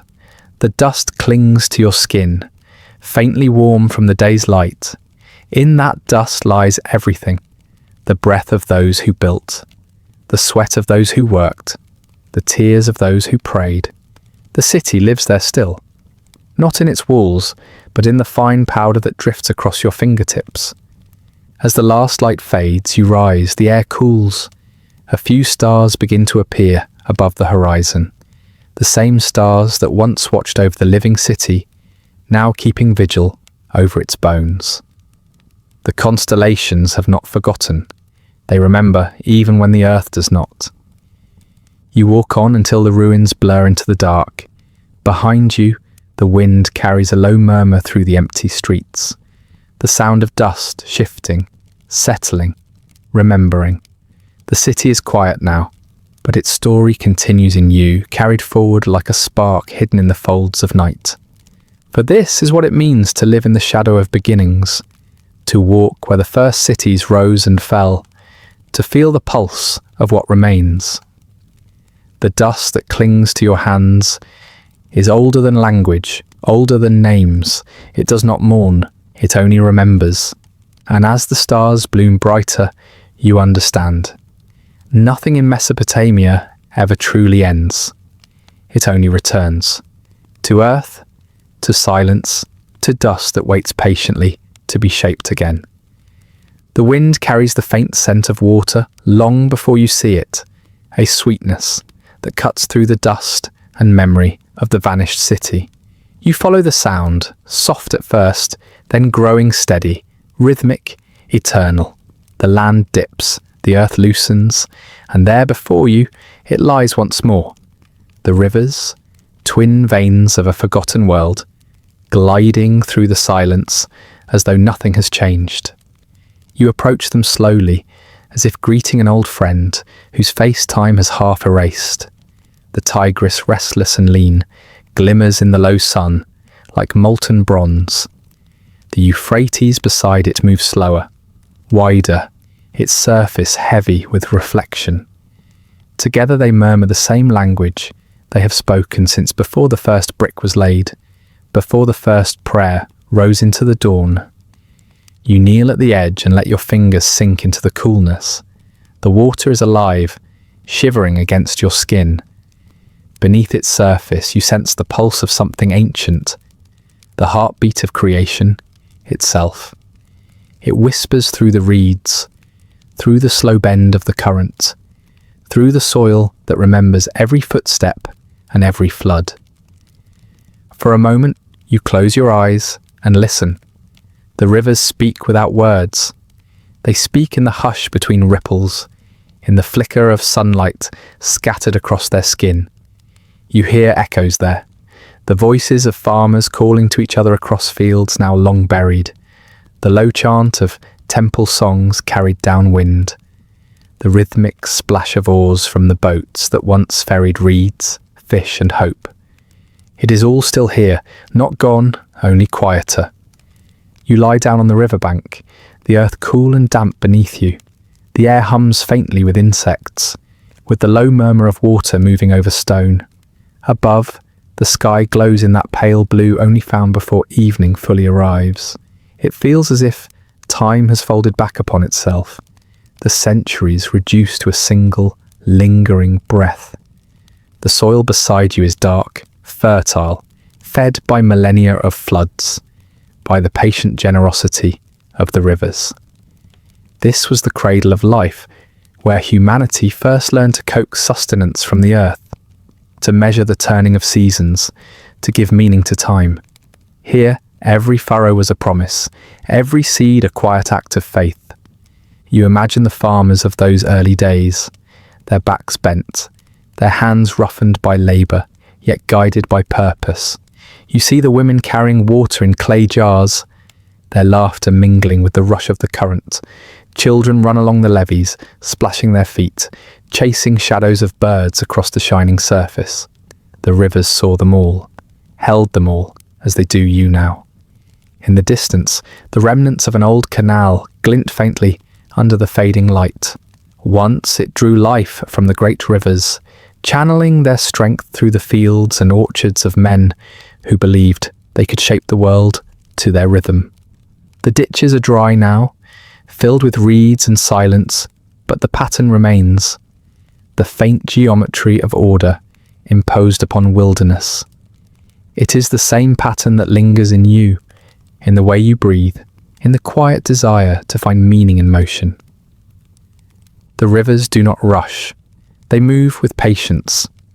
You sense in them the same endurance that carried civilizations upon their backs, the same calm acceptance that outlasted kings, wars and floods. To them, the rise and fall of cities are ripples on the surface, brief, fleeting, easily forgotten. They remember in depth, not in moments. The wind shifts, carrying a cool mist across your face. The air smells of wet earth and distant rain. You can almost hear the first builders again, their shouts carried over the water as they shaped mud into bricks and dreams into walls. You see them tracing boundaries, marking fields, carving names that meant eternity, names that now crumble in your hands like the dust of sleep. And still, the rivers flow. They flow as they did when the first star maps were drawn upon clay, when the first story was sung beside a fire, when the first prayer was whispered to gods who lived in the wind. They are the thread through all of it, through the joy and the ruin, through birth and forgetting. Without them, there would have been no temples, no writing, no civilization at all. Only silence, only the waiting earth. You open your eyes to the glimmering light playing across the surface. The sun dips lower, and the water turns to liquid gold. Reflections ripple and fracture, fragments of sky, earth, and your own face mingling in a single moving mirror. You cannot tell where the world ends and its reflection begins. You reach for a handful of mud from the edge and let it slide between your fingers. This is the same clay that once became tablets, vessels, bricks, the very substance of human persistence. It is what endures when language fails, when memory blurs, when names dissolve into air. Even now, it carries the imprint of all that has passed through it, the press of a reed stylus, the trace of a child's footprint, the faint residue of rain. The rivers hum quietly beside you. It is not the sound of water anymore, but something deeper, a low vibration that seems to echo inside your bones. You feel yourself drifting, as though the earth beneath you is breathing and you're breathing with it. Sleep comes gently, not as escape but as continuation. The line between waking and dreaming softens, dissolves. The world does not vanish, it transforms. The rivers stretch out endlessly, glowing beneath a sky without sun.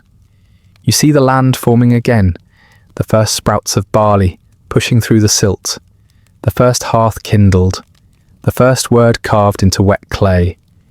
It is all beginning once more. The sound of water becomes the sound of speech, the hum of civilization rising again from its slumber. Cities emerge like ripples, Eridu, Uruk, Lagash, each one a new dream, born from the same source. People gather by the banks, building, sowing, trading, worshipping. The rivers cradle them gently, patient and unending.